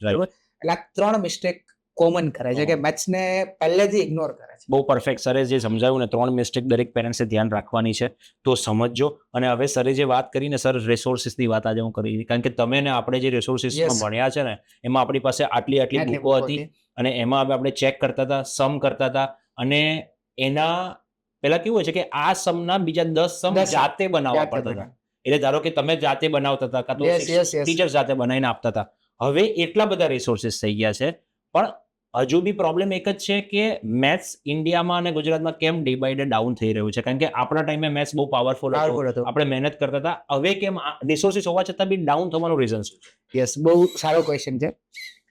હું તમને એક વસ્તુ કહી દઉં કે આપણી વખતે એવું હતું કે આપણને એક બુક પકડાવી દેવામાં આવતી, બરાબર, અને આપણી પાસે કોઈ એટલે રિસોર્સિસ નહોતા. એટલે આપણે શું છે કે જાતે મહેનત કરતા. પહેલી વસ્તુ કે આપણું લોજિક ત્યાં ચાલતું. ધારો કે મને યાદ છે કે અમારી વખતે એન્જિનિયરિંગમાં બુક આવતી, બરાબર, BS ગ્રેવાલ આવતી. હવે ગ્રેવાલે એક એવી બુક બનાવી હતી આટલું થોતું કે જેની અંદર એક સોલ્વ પ્રોબ્લેમ નહીં, થિયરી જાતે સોલ્વ કરો. હવે અમને એ ખબર હતી કે એક્ઝામમાં આમાંથી પૂછવાનું, પ્રોબ્લેમ બધા જાતે સોલ્વ કરો, કોઈ સોલ્યુશન નહીં, ખાલી આન્સર આપે. એટલે અમને પહેલા જ દિવસે કીધું કે આ તમારી ગીતા છે, તમારે સોલ્વ કરવાની છે, બરાબર. અને બેઝિક લેવલ એવું હતું કે આપણી વખતે એવું હતું કે આપણી વખતે મટીરિયલ હતું જ નહીં એટલું બધું. આપણે ધારો કે 7th સ્ટાન્ડર્ડમાં બુક આવતી તો એનું કોઈ મટીરિયલ નહોતું. પ્રોબ્લેમ તો જાતે જ સોલ્વ કરવા. એટલે આપણું શું છે કે થિંકિંગ પ્રોસેસ ત્યારથી સોલ્વિંગ નહીં રહી છે, આપણું મગજ ત્યારથી એ દિશામાં વળી ગયું છે, બરાબર. આપણે રેડી કઈ મળ્યું જ નથી. એટલે આપણે ચેલેન્જ સ્વીકારવાની આદત પડી ગઈ છે. ધારો કે મને યાદ છે કે મેં આખી બેઝ ગ્રેવલ સોલ્વ કરી હતી, રેકોર્ડ હતો, અને મારા સરને મેં ગિફ્ટ કરી હતી. ઓકે. કે મેં જયારે એન્જિનિયરિંગ મારું પત્યું ત્યારે મેં આખી બેઝ ગ્રેવલ સોલ્વ કરી હતી, મને શોખ હતો એટલે, અને મારા ગાંધી સર હતી એને મેં ગિફ્ટ કરી હતી કે આનો સોલ્યુશન આખી રાઈટ. પણ એ ગ્રેવાલ સોલ્વ કરી એ દરમિયાન મારા મગજમાં એટલા બધા ચેન્જીસ આવ્યા, થિંકિંગ પ્રોસેસ અલગ થી કે હા આવું હોય, આમ હોય. એટલે આપણી જનરેશનમાં એ એક મેઇન હતું કે સેલ્ફ, પોતાની જાતે self learning. Yes. Okay, support કોઈનો નહીં. બરાબર. અને બીજું હતું કે આપણી વખતે જે ફેકલ્ટીઝ હતા એ ઢોળી ના દેતા કોઈની ઉપર. એ તમને એવું નથી કે તમે અહીંથી કરી લેજો, તમને અહીંથી મળી જશે, કઈથી મળી જશે, કોઈ રિસોર્સિસ હતા જ નહીં. બરાબર. એટલે બેઝિક વસ્તુ એ તમને એક નાની વસ્તુ, ભલે ઉપર લેવલે કોઈ દિવસ ના જતા, પણ એ જે બેઝિક વસ્તુ એટલી ક્લિયર કરતા કે તમે ઉપલા લેવલનું જાતે કરી શકો. અને આપણું માઇન્ડ આ બધી વસ્તુઓ ઘસીને પ્રોબ્લેમ સોલ્વ, આપણે જે આવતી બધી બુક્સ આવતી, બરાબર, નવનીત સોલ્વ કરવાની, અનસોલ્વ હોય બધા આપણે સોલ્વ કરવાના. આપણે 10માં બધા કરતા, એમાં કોઈ સોલ્યુશન જ તમને ખબર છે કે સોલ્યુશન છે જ નહીં, મારે કરવાનું છે. એટલે તમારું માઇન્ડ ઓટોમેટિકલી એ ડાયરેક્શનમાં ડાયવર્ટ થતું હતું, તમે થિંકિંગ કરતા હતા અને કરતા હતા. એટલે આપણને શું છે કે તૈયાર ભણું નહોતું મળ્યું. બરાબર. એ મેઇન વસ્તુ છે કે આપણે તૈયાર ભણું મળ્યું નથી. એટલે આપણી જનરેશન હાર્ડ વર્કિંગ. અત્યારે એવું છે, બહુ રિસોર્સિસ છે. ઓકે, અત્યારે કોઈને કંઈ પણ કરવું હોય ને તો ફ્રીમાં કરી શકે, કોઈ વસ્તુની જરૂર નથી, કોઈ વસ્તુની જરૂર નથી. એટલે અત્યારની જનરેશન પાસે એટલા રિસોર્સિસ છે, બરાબર, એટલા બધા પ્લેટફોર્મ છે કે એને કોઈ પણ વસ્તુ શીખવી હોય ને તો એ બહુ સારી રીતે સારા વેમાં શીખી. ઓકે, મારી કદાચ જરૂર ના પડે, એ વેમાં શીખી 100%. બરાબર. પણ આજની જનરેશન જે જેનઝી જનરેશન આપણે કહીએ છીએ, બરાબર, જેનઝી જનરેશન બહુ સ્માર્ટ છે, પણ થોડીક આળસુ છે. હું એવું નથી કહેતો કે આળસુ છે, પણ થોડીક આળસુ છે. બરાબર. એમનામાં જે સ્માર્ટનેસ આવી ગઈ છે ને, એટલે એ એવું છે કે આપણને તો આવડે છે, એટલે આળસુ થઈ ગઈ છે. નંબર 2 કે બેઝિક લેવલે જે ટીચરો આપણી વખતે હતા એવા ટીચરો હવે બેઝિક લેવલે નથી. બરાબર. એટલે બેઝિક લેવલે જે એજ્યુકેશન થવું જોઈએ એ નથી. અને એ પ્રોબ્લેમ ધીરે ધીરે ઉપર થતો જાય છે. રાઈટ. એટલે રિસોર્સિસ હોવા છતાં રિઝલ્ટ નથી આવતું. એનું આ મેઇન રીઝન છે. વાહ, ગ્રેટ. એન્જિનિયરિંગ મેથ્સ તમે ભણાવો છો, તો હવે ક્વેશ્ચન એક જ છે કે આ ટીચર્સનો પ્રોબ્લેમ છે, સ્ટુડન્ટ્સનો પ્રોબ્લેમ છે કે સિસ્ટમનો પ્રોબ્લેમ છે? કારણ કે એન્જિનિયરિંગ મેથ્સ સ્ટુડન્ટ્સ અને પેરેન્ટ્સને બહુ તકલીફ પડે છે, અને આ સ્ટુડન્ટ્સો સૌથી વધારે. અને સ્ટુડન્ટ્સને પ્રોબ્લેમ પડે તો પેરેન્ટ્સને પ્રોબ્લેમ પડે કે મારે ટ્યુશન ક્લાસીસ રાખવા છે. તો તમને શું લાગે છે તમારા એક્સપિરિયન્સ પ્રમાણે, આ સિસ્ટમનો પ્રોબ્લેમ છે, ટીચરનો પ્રોબ્લેમ છે, કાં તો પછી સ્ટુડન્ટ્સનો પ્રોબ્લેમ છે? એકચ્યુઅલમાં જે પ્રોબ્લેમ છે ને, એક બહુ કોમન બધાનો પ્રોબ્લેમ છે. સૌથી પહેલો પ્રોબ્લેમ ટીચરનો પ્રોબ્લેમ છે કે એન્જિનિયરિંગમાં જે ટીચર એકચ્યુઅલમાં મેથ્સ ભણાવે છે ને, એમાં આવે છે તો બેઝિક મેથ્સ જ આવે છે. એટલે શરૂઆતમાં જે મેથ્સમાં તકલીફ હોય 9, 10, 11, 12, અમે જે મેથ્સ અત્યારે એન્જિનિયરિંગમાં ભણાવીએ છીએ, હું કોઈ પણ ટોપિક ભણાવું તો એમાં લાસ્ટમાં તો એમાંથી કોઈ એક જ મેથ્સ એપ્લાય કરવાનો છે. એટલે મેં મારું એન્જિનિયરિંગ મેથ્સનો ટોપિક સમજાવી દીધો, ભાઈ આ લાપ્લાસ ટ્રાન્સફોર્મમાં આવે છે, પછી એમ કહું આ સોલ્વ કરવાનું. એટલે જ્યારે સોલ્વ કરવાનું આવે ત્યારે ઇનડાયરેક્ટલી તો એમાં 9, 10 નું જ મેથ્સ લાગે છે. બરાબર. એટલે જ્યારે સ્ટુડન્ટ એન્જિનિયરિંગમાં આવે છે તો એનું જો આગળનું મેથ્સ સારું નથી હોતું ને, એટલે ડેફિનેટલી એને ડિફિકલ્ટી ફેસ થવાની પડે છે. બરાબર. પણ અમે એવું જોયું છે કે સ્ટુડન્ટના આગળના મેથ્સ હોય છે ને, તો એ એન્જિનિયરિંગ મેથ્સ એટલું એન્જોય કરે છે ને, એટલી મજા આવે છે ને કે સર તમારું કામ પતી ગયું, સોલ્વ તો અમે કરશું, તમે શીખવાડી દીધું આ કરવાનું છે, હવે અમે આ કરી લઈશું. અને જે ડિફિકલ્ટી આવે છે ને, એ હંમેશા સોલ્વિંગ પાર્ટમાં જ આવે છે. કેમ તો કે આગળના ફંડામેન્ટલ ક્લિયર નથી. એટલે એ પહેલો પ્રોબ્લેમ આગળના શીખવાડવા વાળા ટીચરનો છે. હું ચોખ્ખું કહીશ, હું એક્સેપ્ટ કરીશ કે ધારો કે એન્જિનિયરિંગમાં મારા સ્ટુડન્ટને મેથ્સ ના આવડે તો મારો ફોલ્ટ છે. હું ડેફિનેટલી એક્સેપ્ટ કરીશ, બરાબર, કે મેં શીખવાડ્યું મેથ્સ નથી આવતું. એટલે એ આગળના ટીચરનો ફોલ્ટ છે કે એને પ્રોપર નથી શીખવાડ્યું. નંબર 2, સિસ્ટમ, કે આપણે ત્યાં એવી કોઈ સિસ્ટમ હજી બની નથી. અમુક જગ્યાએ અમુક કોલેજીસમાં એવું છે કે જ્યારે સ્ટુડન્ટ 11-12 માંથી અથવા ડિપ્લોમામાંથી એન્જિનિયરિંગમાં આવે તો વચ્ચે એક ગેપ હોય, બ્રિજ. એટલે એ તમારે બ્રિજ પૂરો કરવો પડે. એટલે અમે ઇનિશિયલ લેવલે હું એવું કરું છું કે ધારો કે હું કોઈ પણ કોચિંગ સ્ટાર્ટ કરું ને, તો મારા જે શરૂઆતના 4-5 લેક્ચર હોય ને, એમાં હું એન્જિનિયરિંગનું મેથ્સ કોઈ ભણાવતો નથી. મને ખબર છે, હું તો એવું જ માનું છું કે મારી પાસે જે બધા સ્ટુડન્ટ આવે છે બિલો લોઅર લેવલના છે, એટલે હું એને કોમન મેથ્સ ભણાવું છું, જે 8માં આવી ગયું, 9માં આવી ગયું, 10માં આવી ગયું, 11માં આવી ગયું, ઓકે, અને જે એન્જિનિયરિંગમાં યુઝ થવાનું છે, બરાબર. એટલે જો તમે એવી એક સિસ્ટમ તમે ડિઝાઇન કરો, ઓકે, કે એને એ બહુ જરૂરી છે, એકચ્યુઅલમાં ક્યાંય નથી કે સ્ટુડન્ટ 10મા પછી ડિપ્લોમામાં જાય કે 12મા પછી એન્જિનિયરિંગમાં જાય, તો વચ્ચે એક એવો બ્રિજ બનાવે કે જે બ્રિજમાં ખૂટતું જ્યારે અહીંયા પહોંચે ત્યારે એનું આટલું ક્લિયર હોય તો એનામાં વાંધો નહીં આવે, પણ એવો બ્રિજ છે જ નહીં, સીધો કૂદકો મારીને અહીંયા પહોંચી જાય છે.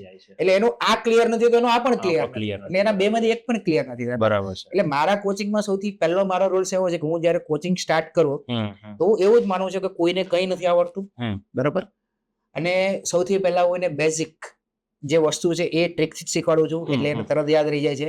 અને જ્યારે આવે ત્યારે જો આપણે ત્યાં શીખ્યા હતા, આ હવે એપ્લાય થશે, હા ત્યાં છે એપ્લાય થશે, એટલે મારું વર્ક બહુ ઓછું થઈ જાય, બરાબર. એટલે એ ખાસ જરૂરી છે. એટલે સિસ્ટમનો વાક છે, ટીચરનો એ વાક છે, અને સ્ટુડન્ટ મહેનત નથી કરતા તો એનો વાક છે, બાકી એમનો હું બહુ વાક નથી કાઢતો, કેમ કે બેઝિક લેવલે વાક છે. બહુ સરસ, બહુ સરસ, બહુ સાચી વાત છે. તો એન્જિનિયરિંગ મેથેમેટિક્સની અંદર ટોપ 3 મિસ્ટેક જે સ્ટુડન્ટ્સ કરે છે? સૌથી પહેલી મિસ્ટેક એન્જિનિયરિંગમાં એવી છે કે અમારે મેથ્સ ક્યાંય કામ નથી આવવાનું, પાસિંગ માટે જ ભણે છે કે અમારે 23 માર્ક્સ પાસિંગ છે, 23 આવી ગયા બસ. આ એમની પહેલી મિસ્ટેક કે એ મેથ્સ ખાલી પાસિંગ માટે ભણે છે. નંબર 2, એ જ્યારે મેથ્સ ભણે છે ત્યારે એની એપ્લિકેશન ક્યારેય સ્ટડી નથી કરતા. મેથ્સ તમે એપ્લિકેશન વગર સ્ટડી કરો કોઈ કામનું નથી, કેમ કે જ્યારે એ ફિલ્ડમાં જશે ત્યારે એ મેથ્સ એપ્લાય કરવાનું આવશે ત્યારે એને કીધું હશે કે આ તારે અહીંયા એપ્લાય કરવાનું. એટલે જો એને એપ્લિકેશન સ્ટડી નહીં કરી તો એ ટાઈમે એને પાછું આખું રિવાઇઝ જાતે કરવું પડશે, એટલે યુટ્યુબ જોવી પડશે, ગમે તે ફેંદવું પડશે કે આ છે પણ આ શું છે, ત્યારે એને કનેક્ટ થવું પડશે. એટલે બીજી વસ્તુ કે એપ્લિકેશન બેઝથી સ્ટડી નથી કરતા, એ ખાલી કરવા ખાતર સ્ટડી કરે છે, બરાબર છે. અને મિસ્ટેક નંબર 3 કે જ્યારે સ્ટુડન્ટ ફિલ્ડમાં જાય છે ભણીને, બરાબર, ત્યારે એટલું બધું મેથ્સ આવે છે એને, બરાબર, અને એટલું હું તમને એક એક્ઝામ્પલથી આપું કે મારા 2 સ્ટુડન્ટ છે કે બંને સારા છે, એકનું મેથ્સ સારું નથી અને એકનું મેથ્સ સારું છે, અને બંને એક જ ક્લાસમાં છે. હું બહુ સાચું એક્ઝામ્પલ આપું છું, મારા ઇન્સ્ટામાં મૂકેલો છે. તો એક સ્ટુડન્ટનું મેથ્સ સારું છે અને એને AIML કરવું હતું, તો એ મારી પાસે અક્ષર મારે AIML કરવું છે, એટલે મેં કીધું હું તને ગાઈડ કરીશ, મેથ્સ શીખવાડીશ, AIML નું આખું અલગ મેથ્સ આવે, બરાબર. અને બીજો સ્ટુડન્ટ સેમ, બરાબર, પણ ના મેથ્સ તો મારે નથી કરવું. એના કરતા હું તમને ચોખ્ખું કહું છું કે AIML માં જવાનું હોય ને એમ કોઈ મેથ્સ આવશે તો આપણે 10,000 ની જોબ કરશું. આ ફેક્ટ વસ્તુ છે, બિલકુલ સાચી વાત. એટલે પહેલા સ્ટુડન્ટે મારી પાસે મેથ્સ શીખ્યો, મેં એને 1.5 વર્ષ શીખવાડ્યું, અને મેં એક જ વખત શીખવાડ્યું કે મેં એક બેચ આખી AIML ની ડિઝાઇન કરી હતી કોવિડ ટાઈમે, જ્યારે હું ફ્રી હતો. તો મેં 8 સ્ટુડન્ટને ભણાયા હતા, એમાંથી 6 સ્ટુડન્ટ એવા હતા જેને 20 લાખ ઉપર પેકેજ છે, હાઈએસ્ટ 46 લાખ. બરાબર, એટલે એ જે એનો ક્લાસમેટ જેને 46 લાખ નો પેકેજ મળ્યો, બરાબર, કેમ તો કે મેથ્સ. ઓકે, એટલે સ્ટુડન્ટ નો સૌથી મોટો જે પોઈન્ટ છે ને એ મેથ્સ ના ભોગે ગમે તે થશે તો સ્વીકારશે, એની કોમ્પ્રોમાઇઝ કરશે અને મેથ્સ ને નહીં એક્સેપ્ટ કરે. આ એમની સૌથી મોટી મિસ્ટેક છે. પહેલેથી જો મેથ્સ સ્ટ્રોંગ રાખશો ને પછી ભલે ને તમે ડિઝાઇનિંગમાં જાઓ તો મેથ્સ તો ત્યાંય કામ આવવાનું છે. મેથ્સ તમારે આ 3 મિસ્ટેક સ્ટુડન્ટ કોમન કરે છે, રાઈટ. હવે ઓનલાઈન અને ઓફલાઈન વચ્ચેનો ડિફરન્સ શું છે, અને મેથ્સ ઓનલાઈન ભણાઈ શકાય? નહીં. પહેલો મારો કન્સેપ્ટ એવો હતો કે મેથ્સ ઓનલાઈન ના ભણાવાય. યસ, એકચ્યુઅલ મેં સૌથી પહેલા અનએકેડમીમાં હું હતો, એટલે મેં ભણાવ્યું હતું થોડોક ટાઈમ, પણ પહેલા એવું હતું કે હું એવું સ્ટ્રોંગલી માનતો હતો કે મેથ્સ તમે ઓનલાઈન ના ભણી શકો. હું તમને એક્ઝામ્પલ આપું કે 2019 પહેલા મારા જે કોચિંગ ક્લાસ ઓફલાઈન હતા, તો યુ કાન્ટ બિલીવ, પણ આ આખી ઇન્ફોર્મેશન ઇન્સ્ટામાં મૂકેલી છે કે મારે ત્યાં બરોડા, ભરૂચ, પછી આ બાજુ બાવડા, ગાંધીનગર, વિરમગામ, ત્યાંથી સ્ટુડન્ટ ડેઈલી અપડાઉન કરતો, ડેઈલી અપડાઉન. કોઈ બિલીવર ના થાય કે મારો 1.5 કલાકનો લેક્ચર ભરવા માટે કોઈ 5 કલાક. ત્યારે હું એમને કહેતો કે મેં તો હું ના કરું, હું એવું કહેતો હું અપડાઉન ના કરું આટલું બધું. મને કે સર તમારું કન્ટેન્ટ કે તમારું કન્ટેન્ટ એટલું જોરદાર છે ને કે એપ્લિકેશન વાઇઝ કે અમે કરીએ. ઓકે, હવે એ ઓફલાઈન ની વાત છે. ત્યારે એ લોકો કહેતા કે સર તમે ઓનલાઈન કંઈક કરો ને કે, અને ત્યારે ઓનલાઈન નથી, મને કંઈ હતું જ નહીં. એટલે મેં કીધું નહીં, મેથ્સ ઓનલાઈન ના ભણાય, મેથ્સ તો ઓફલાઈન જ ભણાય. પછી કોવિડ આવ્યો, એટલે ફરજિયાત ઓનલાઈન ટ્રાન્સફર થવું પડે. રાઈટ હવે એમાં એવું હતું કે જે બેચ ચાલુ હતી એ જ ચાલુમાં કોવિડ આવી ગયો. મારા તો સ્ટુડન્ટ હતા જ. હા બરાબર. હવે અને આપણે તો કોવિડ માર્ચમાં આવ્યો હતો અને આપણે તો જૂનમાં એક્ઝામ આપણે તો બધું એન્જિનિયરિંગ નું ફેક્ટ. બરાબર. એટલે એમને કીધું સર કે તમે ઓનલાઈન ટ્રાય કરો. એટલે મેં અનએકેડમીમાં ભણાયું હતું એટલે મને ઓનલાઈન નો આઈડિયા હતો. ઓકે, મેં જયારે અનએકેડમીમાં મેં એક જ વિડીયો કર્યો હતો અને એ ટાઈમે ત્યાંના જે સીઓ રોમન સૈની છે એનો મને એક જ વિડીયો માટે કોલ આવ્યો હતો કે સર તમારું કન્ટેન્ટ જોરદાર છે, તમે હજી કરો. અને ત્યારે અનએકેડમી સ્ટાર્ટિંગ ફેઝ 2017 ની વાત છે, સ્ટાર્ટિંગમાં હતું. એટલે એમાં એવું હતું ત્યારે ડિજિટલ બોર્ડ ને હતું નહીં. એટલે તમારે વિડીયો પેન થી શૂટ કરવાના, લખીને ઉપર મોબાઈલ રાખવાનો. મોટો પ્રોબ્લેમ એવો હતો કે એના જે ડાયમેન્શન ને એ બધું હતું ને, પિક્સલ ને એ બધું મારાથી સેટ નહોતું થતું. એટલે મેં એક વિડીયો તો માંડ બનાવ્યો. બરાબર. પછી એમણે મને કીધું કે સર તમારું કન્ટેન્ટ બહુ માઇન્ડ બ્લોઈંગ છે, તમે બનાવો. હજી મારી જોડે એની ચેટ છે, પણ મેં કીધું ના બહુ અઘરી વસ્તુ છે. રાઈટ. એ પછી મેં મૂકી દીધું. પછી જયારે કોવિડ આવ્યો ત્યારે મેં એ યુઝ કર્યું. એટલે મેં કોલેજમાં એ વખતે ઓનલાઈન ભણ્યો. હું એક જ પ્રોફેસર હતો કે જે ઓનલાઈન બધા કહેતા કે આહિર સર ને આપો. બરાબર. એટલે ત્યારે સ્ટુડન્ટ એવું કહેતા કે સર તમારું જે કન્ટેન્ટ ડિલિવરી છે ને કોઈ ફરક નથી, અમે તમને ખાલી જોઈ નથી શકતા. ત્યારે હું મોબાઈલ આમ રાખીને ભણાવતો, ત્યારે બોર્ડ હતા નહીં, ત્યારે પછી બોર્ડ બધા આવ્યા. એટલે મને કે સર અમને એક એક વસ્તુ સમજાય છે, તમે નાની નાની વસ્તુ સાઈડમાં એક્સપ્લેન કરો છો, એટલે અમને કોઈ ફરક લાગતો નથી. એટલે પછી 2019 મેં ઓનલાઈન કર્યું અને એ ટાઈમે જે પેલા દૂરવાળા સ્ટુડન્ટ હતા ને, બરોડાવાળા, એ બધા આવી ગયા. બરાબર. અને રીચ વધવા માંડી. પછી ડિસિઝન લેવાનો આવ્યો કે ઓનલાઈન કે ઓફલાઈન કે બંને. બરાબર. બંને મારા માટે પોસિબલ નહોતું. બરાબર. અને મારી એ પેલા જે રીચ હતી કે ધારો કે હું ઓફલાઈન ભણાવતો તો મારે ત્યાં 400 સ્ટુડન્ટ આવતા. બરાબર. અને પણ એ 400 અમદાવાદની આજુબાજુના છે. ભણવું બધાને છે. બરાબર. એટલે પછી ઓનલાઈન જેવો ખાલી પહેલા જ વખતે કનેક્ટ થયો ને ત્યાં તો ભુજ ને સુરત ને ક્યાંયના સ્ટુડન્ટ મારી જોડે કનેક્ટ તરત જ કનેક્ટ છે. વાય. ઓકે. એટલે મને ખબર પડી બધું રીચ વધી. ઓકે. એટલે પછી મેં ઓનલાઈન મેં ઓફલાઈન ચાલુ જ ના કર્યું. મેં કીધું આપણે જોઈએ. મેં ઓનલાઈન ચાલુ કર્યું. એટલે ઓનલાઈનમાં દિવસે દિવસે સ્ટુડન્ટો વધતા ગયા. પણ મારું જે પેલું હતું ને કે ના મેથ્સ ઓનલાઈન એ સાવ ખોટું પડ્યું. એ મેં જ ખોટું પ્રૂવ કર્યું. મેં પોતે જ ખોટું પ્રૂવ કર્યું. ના, મેથ્સ ઓનલાઈન બહુ જોરદાર પડી શકે. ઓકે. અને એમાં એવું છે કે તમે ઓફલાઈનમાં તમે ધારો કે 100 ના ક્લાસમાં ભણાવો એટલે 100 સ્ટુડન્ટ બેઠે આજુબાજુ બેઠે વાતો કરે, ડિસ્ટર્બ થાય. આમાં તો 1 to 1 જ તમે ભણાવો છો. દરેક સ્ટુડન્ટ પોતાના લોકેશન ઉપર, તમે એક સામે છો અને તમે ભણાવો છો.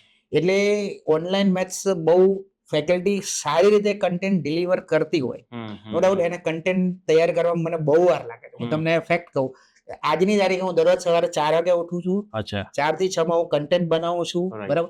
મારી પાસે આટલો એક્સપિરિયન્સ છે તોય બરાબર. અને પછી એ કન્ટેન્ટ હું સાંજે ડિલિવર કરું છું. બરાબર. એટલે મહેનત નો ડાઉટ છે, પણ તમે સ્ટુડન્ટ તમને એક્સેપ્ટ કરી લે, તમે સારું કન્ટેન્ટ ડિલિવર કરો ને, બરાબર, એટલે એ ડિલિવર કરી શકે. રાઈટ. આઈ થિંક તો ઓનલાઈન થી એક ફાયદો એક જ થાય કે તમે દેશ અને દુનિયાના કોઈ બી છેડા ઉપર તમે પહોંચી શકો અને તમે મેક્સિમમ સ્ટુડન્ટને ગાઈડ કરી શકો. કારણ કે તમારી જે સ્ટોરી છે એ પ્રમાણે મને એવું લાગે છે કે ઓનલાઈનથી તમે જે બેકગ્રાઉન્ડથી આવ્યા છો અને જે સ્ટોરી લઈને આવ્યા છો એવા ઘણા છોકરાઓ હશે કે જેમને હેલ્પની જરૂર હશે અને એ લોકોને આ માધ્યમથી હેલ્પ થઈ શકતી હશે. રાઈટ. બિલકુલ સાચી વાત. હવે એક બીજી વસ્તુ કે મેં જયારે ઓનલાઈન ભણવાનું સ્ટાર્ટ કર્યું ને તો મારી ફીસ બહુ વધારે હતી. પછી હું ગયો રિમોટ એરિયામાં, કેમ કે અહીંયા તો બધું ક્રીમ ક્રાઉડ હતું. એટલે તમારી ફીસ હોય એટલે સ્ટુડન્ટ કે સર ભણવું તો છે પણ ફીસ પોસાય એમ નથી. રાઈટ. એટલે પછી મને રિયલાઇઝ થયું કે દુનિયા તો બહુ ગરીબ છે, આપણે તો અહીંયા જ ભણાય, આપણને ક્યાં ગામડાની ખબર છે. એટલે કે સર તમારા કન્ટેન્ટ પ્રમાણે તમે બરાબર છો પણ અમારી એટલી એફોર્ડ નથી થઈ શકતી. એટલે મેં મારી ફી ડાયરેક્ટ 10 ગણી ઘટાડી નાખી, 10 ગણી ડિક્રીઝ કરી, કેમ કે સામે માસ વધ્યો. ઓકે. એટલે મેં મારી ફીસ 10 ગણી ઘટાડી નાખી. એટલે અત્યારે મારો ગોલ એક જ છે કે ક્વોલિટી એજ્યુકેશન આપવાનું, પણ મિનિમમ પ્રાઇસમાં આપવાનું. રાઈટ. કે કોઈ છોકરો એવું ના કહેવું છે કે સર મારી પાસે તમારી પાસે ભણવું પણ પૈસા નથી, એવું ના થવું. એટલે બધે ખૂણે ખૂણે પહોંચી ગયા. એટલે અને મિનિમમ અત્યારે એવું છે કે મિનિમમ પ્રાઇસમાં જ ભણાવું છું. અને આગળ એવી ઈચ્છા છે, જો કે એના પછી એવું થયું કે મિનિમમ પ્રાઇસમાં મેળ નતો પડતો, તમે ફ્રી ક્લાસ ચાલુ કરી. ઓકે. કે અત્યારે એવા લગભગ 2000 સ્ટુડન્ટ છે જેનું સાવ ફ્રીમાં ભણાવું. મારું બધું પોતાનું સેટઅપ, એમને આવીને જોડાવાનું, ભણવાનું, જતું રહેવાનું. બરાબર. એમ કહે છે કે સર અમારી પાસે એટલાય અને બધા બિચારા ગવર્મેન્ટ કોલેજના સ્ટુડન્ટ છે, એટલે અત્યારે ફ્રીમાં ભણાવું છું, બરોબર. એટલે પણ ઓનલાઈન ના કારણે આ બધું પોસિબલ બન્યું અને આપણને ખબર પડી કે આવું બધું એકચ્યુઅલી છે, નવું વર્લ્ડ બી છે. યસ. તો આહિર સર, તમને ધારો કે એઝ અ કોઈ બી સમજો કે ગુજરાતની બધી જ યુનિવર્સિટીના હેડ બનાવવામાં આવે મેથેમેટિક્સના, તો તમે કઈ વસ્તુ ઇમ્પ્લિમેન્ટ કરો સૌથી પહેલી વસ્તુ? બહુ અઘરો ક્વેશ્ચન છે. એકચ્યુઅલમાં એવું છે કે જો મને હેડ બનાવવામાં આવે, ઓકે, તો સૌથી જે મારી પહેલી પ્રાયોરિટી છે એજ્યુકેશનમાં. હું એજ્યુકેશનમાં બિલીવ કરું છું કે સૌથી વધારે તમારે પેલું એવું છે કે તમે એકેડેમિક સુધારો.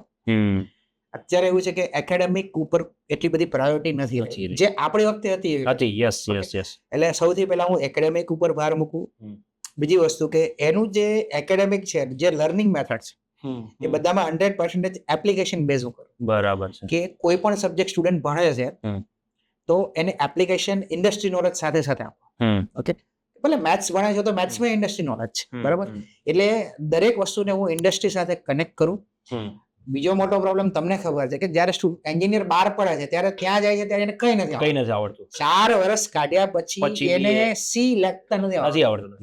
ફેક્ટ છે 100% એગ્રી છું તમારી. એટલે એ ખરેખર બહુ શરમજનક બાબત કહેવાય. એ ધારો કે હું એડ હોઉં તો મને શરમ આવે છે કે સાલું હું 4 વર્ષ એક છોકરાની ફી લઉં છું, હું એને ભણાવું છું, પણ મારો છોકરો જ્યારે ઇન્ડસ્ટ્રીમાં જાય ત્યારે એને કઈ નથી આવડતું. એટલે એ જે ગેપ છે ઇન્ડસ્ટ્રી અને લર્નિંગ વચ્ચેનો બહુ મોટો ગેપ છે. એ ગેપ હું ડેફિનેટલી પૂરવાની ટ્રાય કરું કે ગમે તેમ કરીને સ્ટુડન્ટને 6 મહિનામાં એકાદ વખત ટ્રેનિંગ, ઇન્ટર્નશીપ એ રાખીએ, સબ્જેક્ટ વાઇઝ રાખીએ. અને પહેલેથી સ્ટુડન્ટને જો ખબર હોય કે મારે આ ટેકનોલોજીમાં જવું છે તો સૌથી પહેલા એની ઉપર જ ભાર. એટલે બાકીનો જે ભાર છે હળવો કરી નાખવાનો. તારે આમાં જવું છે તો આના ઉપર જ ભાર. તો ડેફિનેટલી આવું કંઈક કરવાની ટ્રાય કરો. બરાબર છે, બિલકુલ સાચી વાત છે. અને છેલ્લે આપણે એક એવો ક્વેશ્ચન છે, છેલ્લે મારે તમને એ પૂછવું છે કે મેં તમારા ગૂગલ રિવ્યુ જોયા અને ગૂગલ રિવ્યુમાં લોટ્સ ઓફ ગૂગલ રિવ્યુ, અને આઈ થિંક 5 out of 5 એટલે 4.9999 એવું કહી શકાય. તો એનું રીઝન શું કે તમે આટલી ક્વોલિટી કેવી રીતે મેન્ટેન કરી શકો છો? કારણ કે 20,000 છોકરામાંથી એક છોકરો બી અનસેટિસ્ફાઈડ નથી, તો એનું રીઝન શું? બસ એકચ્યુઅલમાં લવ ઓફ સ્ટુડન્ટ. હું તમને એનું રીઝન કહી દઉં કે આવું કેમ છે. મારી પાસે કોઈ સ્ટુડન્ટ આવે છે, ધારો કે 2003માં નિસર્ગ આવ્યો હતો, steel is connected with me. એનું આખું ફેમિલી, એના છોકરાઓ મારી સાથે કનેક્ટેડ છે. એવું છે કે એ મારી પાસે જ મેથ્સમાં છે, અત્યારથી બુકિંગ છે. રાઈટ. એટલે હું જ્યારે મેથ્સ ભણાવું છું તો મેથ્સ તો 2 વર્ષમાં પૂરું થઈ જાય છે. પણ એના પછી અત્યારે એવું છે કે મારી પાસે ધારો કે 3,000 સ્ટુડન્ટ છે, તો ડેઈલી લેક્ચરમાં એક વસ્તુ કે તમે અત્યારે મેથ્સ ભણો છો, બરોબર, મેથ્સ તમારે એપ્લાય કરવાનું છે, પણ ફિલ્ડ તો તમારું છે. હું તો મેથ્સ પૂરતો જ છું, બરોબર. એટલે હું એને એમ કહું છું કે આના પછી તમારે ધારો કે તમે કોમ્પ્યુટરમાં જો, તમારે આ ઇન્ટર્નશિપ કરવાની છે, આ એક્ઝામની તૈયારી કરવાની છે, બરાબર. પછી આ સબ્જેક્ટ ઇલેક્ટિવમાં રાખજો. પ્લેસમેન્ટ માટે તમારે બુક લેવાની છે, ઓકે, અથવા તો હું તમને મટીરિયલ પ્રોવાઈડ કરું. લગભગ મારા સ્ટુડન્ટને હંમેશા બધાને ફ્રી મટીરિયલ પ્રોવાઈડ. એટલે એવું છે કે એન્જિનિયર થઈ જાય પણ 4 વર્ષ પતે પણ મારું રિલેશન ચાલુ છે અને એ લાઈફ ટાઈમ રહે છે. હવે હું તમને એક બીજી વસ્તુ કહું કે તમે મારા ઘરે આવશો ને, મારું ઘર એક મ્યુઝિયમ છે. અચ્છા. મારા ઘરમાં એટલી ગિફ્ટ છે કે મારી પાસે સપોઝ મારો મોબાઈલ છે, સ્ટુડન્ટ મારી પાસે લગભગ 40 વોચ છે. 40 કરતા વધારે વોચ છે કે જે સ્ટુડન્ટ આપી. તમે મારા ઘરમાં જુઓ ને તો લગભગ એવું છે કે મારું ઘર ઓછું છે, મ્યુઝિયમ જ છે. બરાબર. એટલે એટલો બધો પ્રેમ મળ્યો છે. પણ એ સ્ટુડન્ટનો ટ્રસ્ટ છે કે સર આપણને જે કહેશે ને, હું એમ કહું તારે આ કરવાનું, ફાઇનલ. બરાબર. કે સર કે તો ખોટું ના હોય. એટલે એ ટ્રસ્ટ હંમેશા આટલા વર્ષ મેન્ટેન રહ્યો છે. એમાં ક્યાંય એવું નહીં આવે કે કોઈ સ્ટુડન્ટ એમ કે ના એ સર અમે ખોટી ડિરેક્શન આપી. હું નો ડાઉટ હું એને ડિરેક્શન આપું એની પહેલા હું 5 વખત હું રિસર્ચ કરું છું કે ના મારે આના કેવા જેવું છે, આનાથી થશે. હું એમ કહું કે તું આ એક્ઝામ આપ અને પછી ના થઈ તો ઓકે. એટલે ક્યાંક ને ક્યાંક એવું છે કે બધા સાથે ફેમિલી રિલેશન છે, કનેક્ટેડ છું, હંમેશા ગાઈડન્સ આપું છું પહેલેથી લઈને છેલ્લે સુધી, બરાબર. એટલે એ જે કનેક્ટિવિટી છે, ઓકે, એ પ્રેમ છે. અને એ જે રિસ્પેક્ટ, ગૂગલ રિવ્યુ તો ઠીક છે, હું બહુ માનતો નથી, પણ એ જે એમનો પ્રેમ અને રિસ્પેક્ટ છે ને, it is the best thing. મને હંમેશા હું ફિલ્ડમાં જો હજુ કહું છું, હું 23 વર્ષ ટકી રહ્યો તો બીજું કોઈ રીઝન આ રીઝન છે. કદાચ પહેલા ધડાકે ના મળ્યો તો છોડ દે કે ના આપણે આમાં સક્સેસ નથી જવાનું. પહેલા ધડાકે લોકો તમને એક્સેપ્ટ કરી લે, તમને રિસ્પેક્ટ આપે, ઓકે. તો તમે નો ડાઉટ એમાં આગળ જાઓ આગળ જવાનું. બરાબર એટલે Right. It is only the reason બાકી સ્ટુડન્ટને બસ એક કનેક્શન જ છે મારે બાકી મેં કોઈ દિવસ એવું નથી કીધું કે તમે રિવ્યુ આપો હા યસ બરાબર હું મારા લેક્ચરમાં એવું નથી કહેતો કે તમે રિવ્યુ રિવ્યુ આપો આપો રાઈટ રાઈટ બરાબર એટલે હું એવું ક્યારેય નથી કહેતો કે તમે આમાં રિવ્યુ આપો આમાં રિવ્યુ આપો તમે આ કરો તમે તે કરો ઓકે મારા ઘરે દરરોજ ગિફ્ટના પાર્સલ આપો હું એવું નથી હા. કહેતો કે તમે ગિફ્ટ મોકલો હા હા એ આવે છે એ પ્રેમ લોકો છે એટલે સ્ટુડન્ટમાં એક વસ્તુ છે કે સ્ટુડન્ટ તમે સાચી રીતે ડિરેક્શન આપો ને હમ. તો એ રિવોર્ડ આપે આપે અને આપે છે વાહ તમારે એને કહેવાની જરૂર નથી એ ગમે ત્યાં હશે ગમે તે ખૂણામાં હશે અને એક વસ્તુ છે કે મારી પાસે જેટલા સ્ટુડન્ટ ભણ્યા હશે એને આયર સર હંમેશા યાદ હશે એ 1000 ફેકલ્ટી પાસે ભણ્યો હશે ને તો એ એક ડિસ્કશન આપણે આયર સર જ હતા. એટલે બરાબર એ છે. અને એ જ મોટી વસ્તુ છે મારા Right, માટે right. અને હું વર્ક એના માટે જ કરું છું બાકી બધું તો ઠીક છે ખરું ખરું બરાબર. તો આજે આપણે આહિર સર જોડે વાત કરી એક ગુરુ મને એવું લાગ્યું કે ગુરુ જે કહેવાય ને એ રિયલ ગુરુ તરીકે આજે મેં એમની જોડે ડિસ્કશન કર્યું કે એમની અંદર જે ભાવનાઓ છે કે ઘણા બધા સ્ટુડન્ટ 2000થી બી વધારે સ્ટુડન્ટ્સને ફ્રીમાં ભણાવે છે જે ટિયર 3 સિટીઝમાં છે લોકો એમને પ્રેમ કરે છે કારણ કે એમની લોકોની જિંદગીમાં ઇમ્પેક્ટ લાવે છે તો આ પોડકાસ્ટની અંદર આહિર સરની લાઈફ વિશે મેથેમેટિક્સ વિશે એન્જિનિયરિંગ મેથેમેટિક્સ વિશે અને કઈ ભૂલ તમારે ના કરવી જોઈએ એ બધી જ વસ્તુ કવર અમે કરી છે તો થેન્ક યુ સો મચ અને thank you so much sir Thank you, sir. for Thank you so much. Coming on our podcast Darshan Shah show અને આવા જ નવા પોડકાસ્ટ સાથે આપણે મળીશું સબસ્ક્રાઇબ કરજો અને મેક્સિમમ ટુ મેક્સિમમ શેર કરજો થેન્ક યુ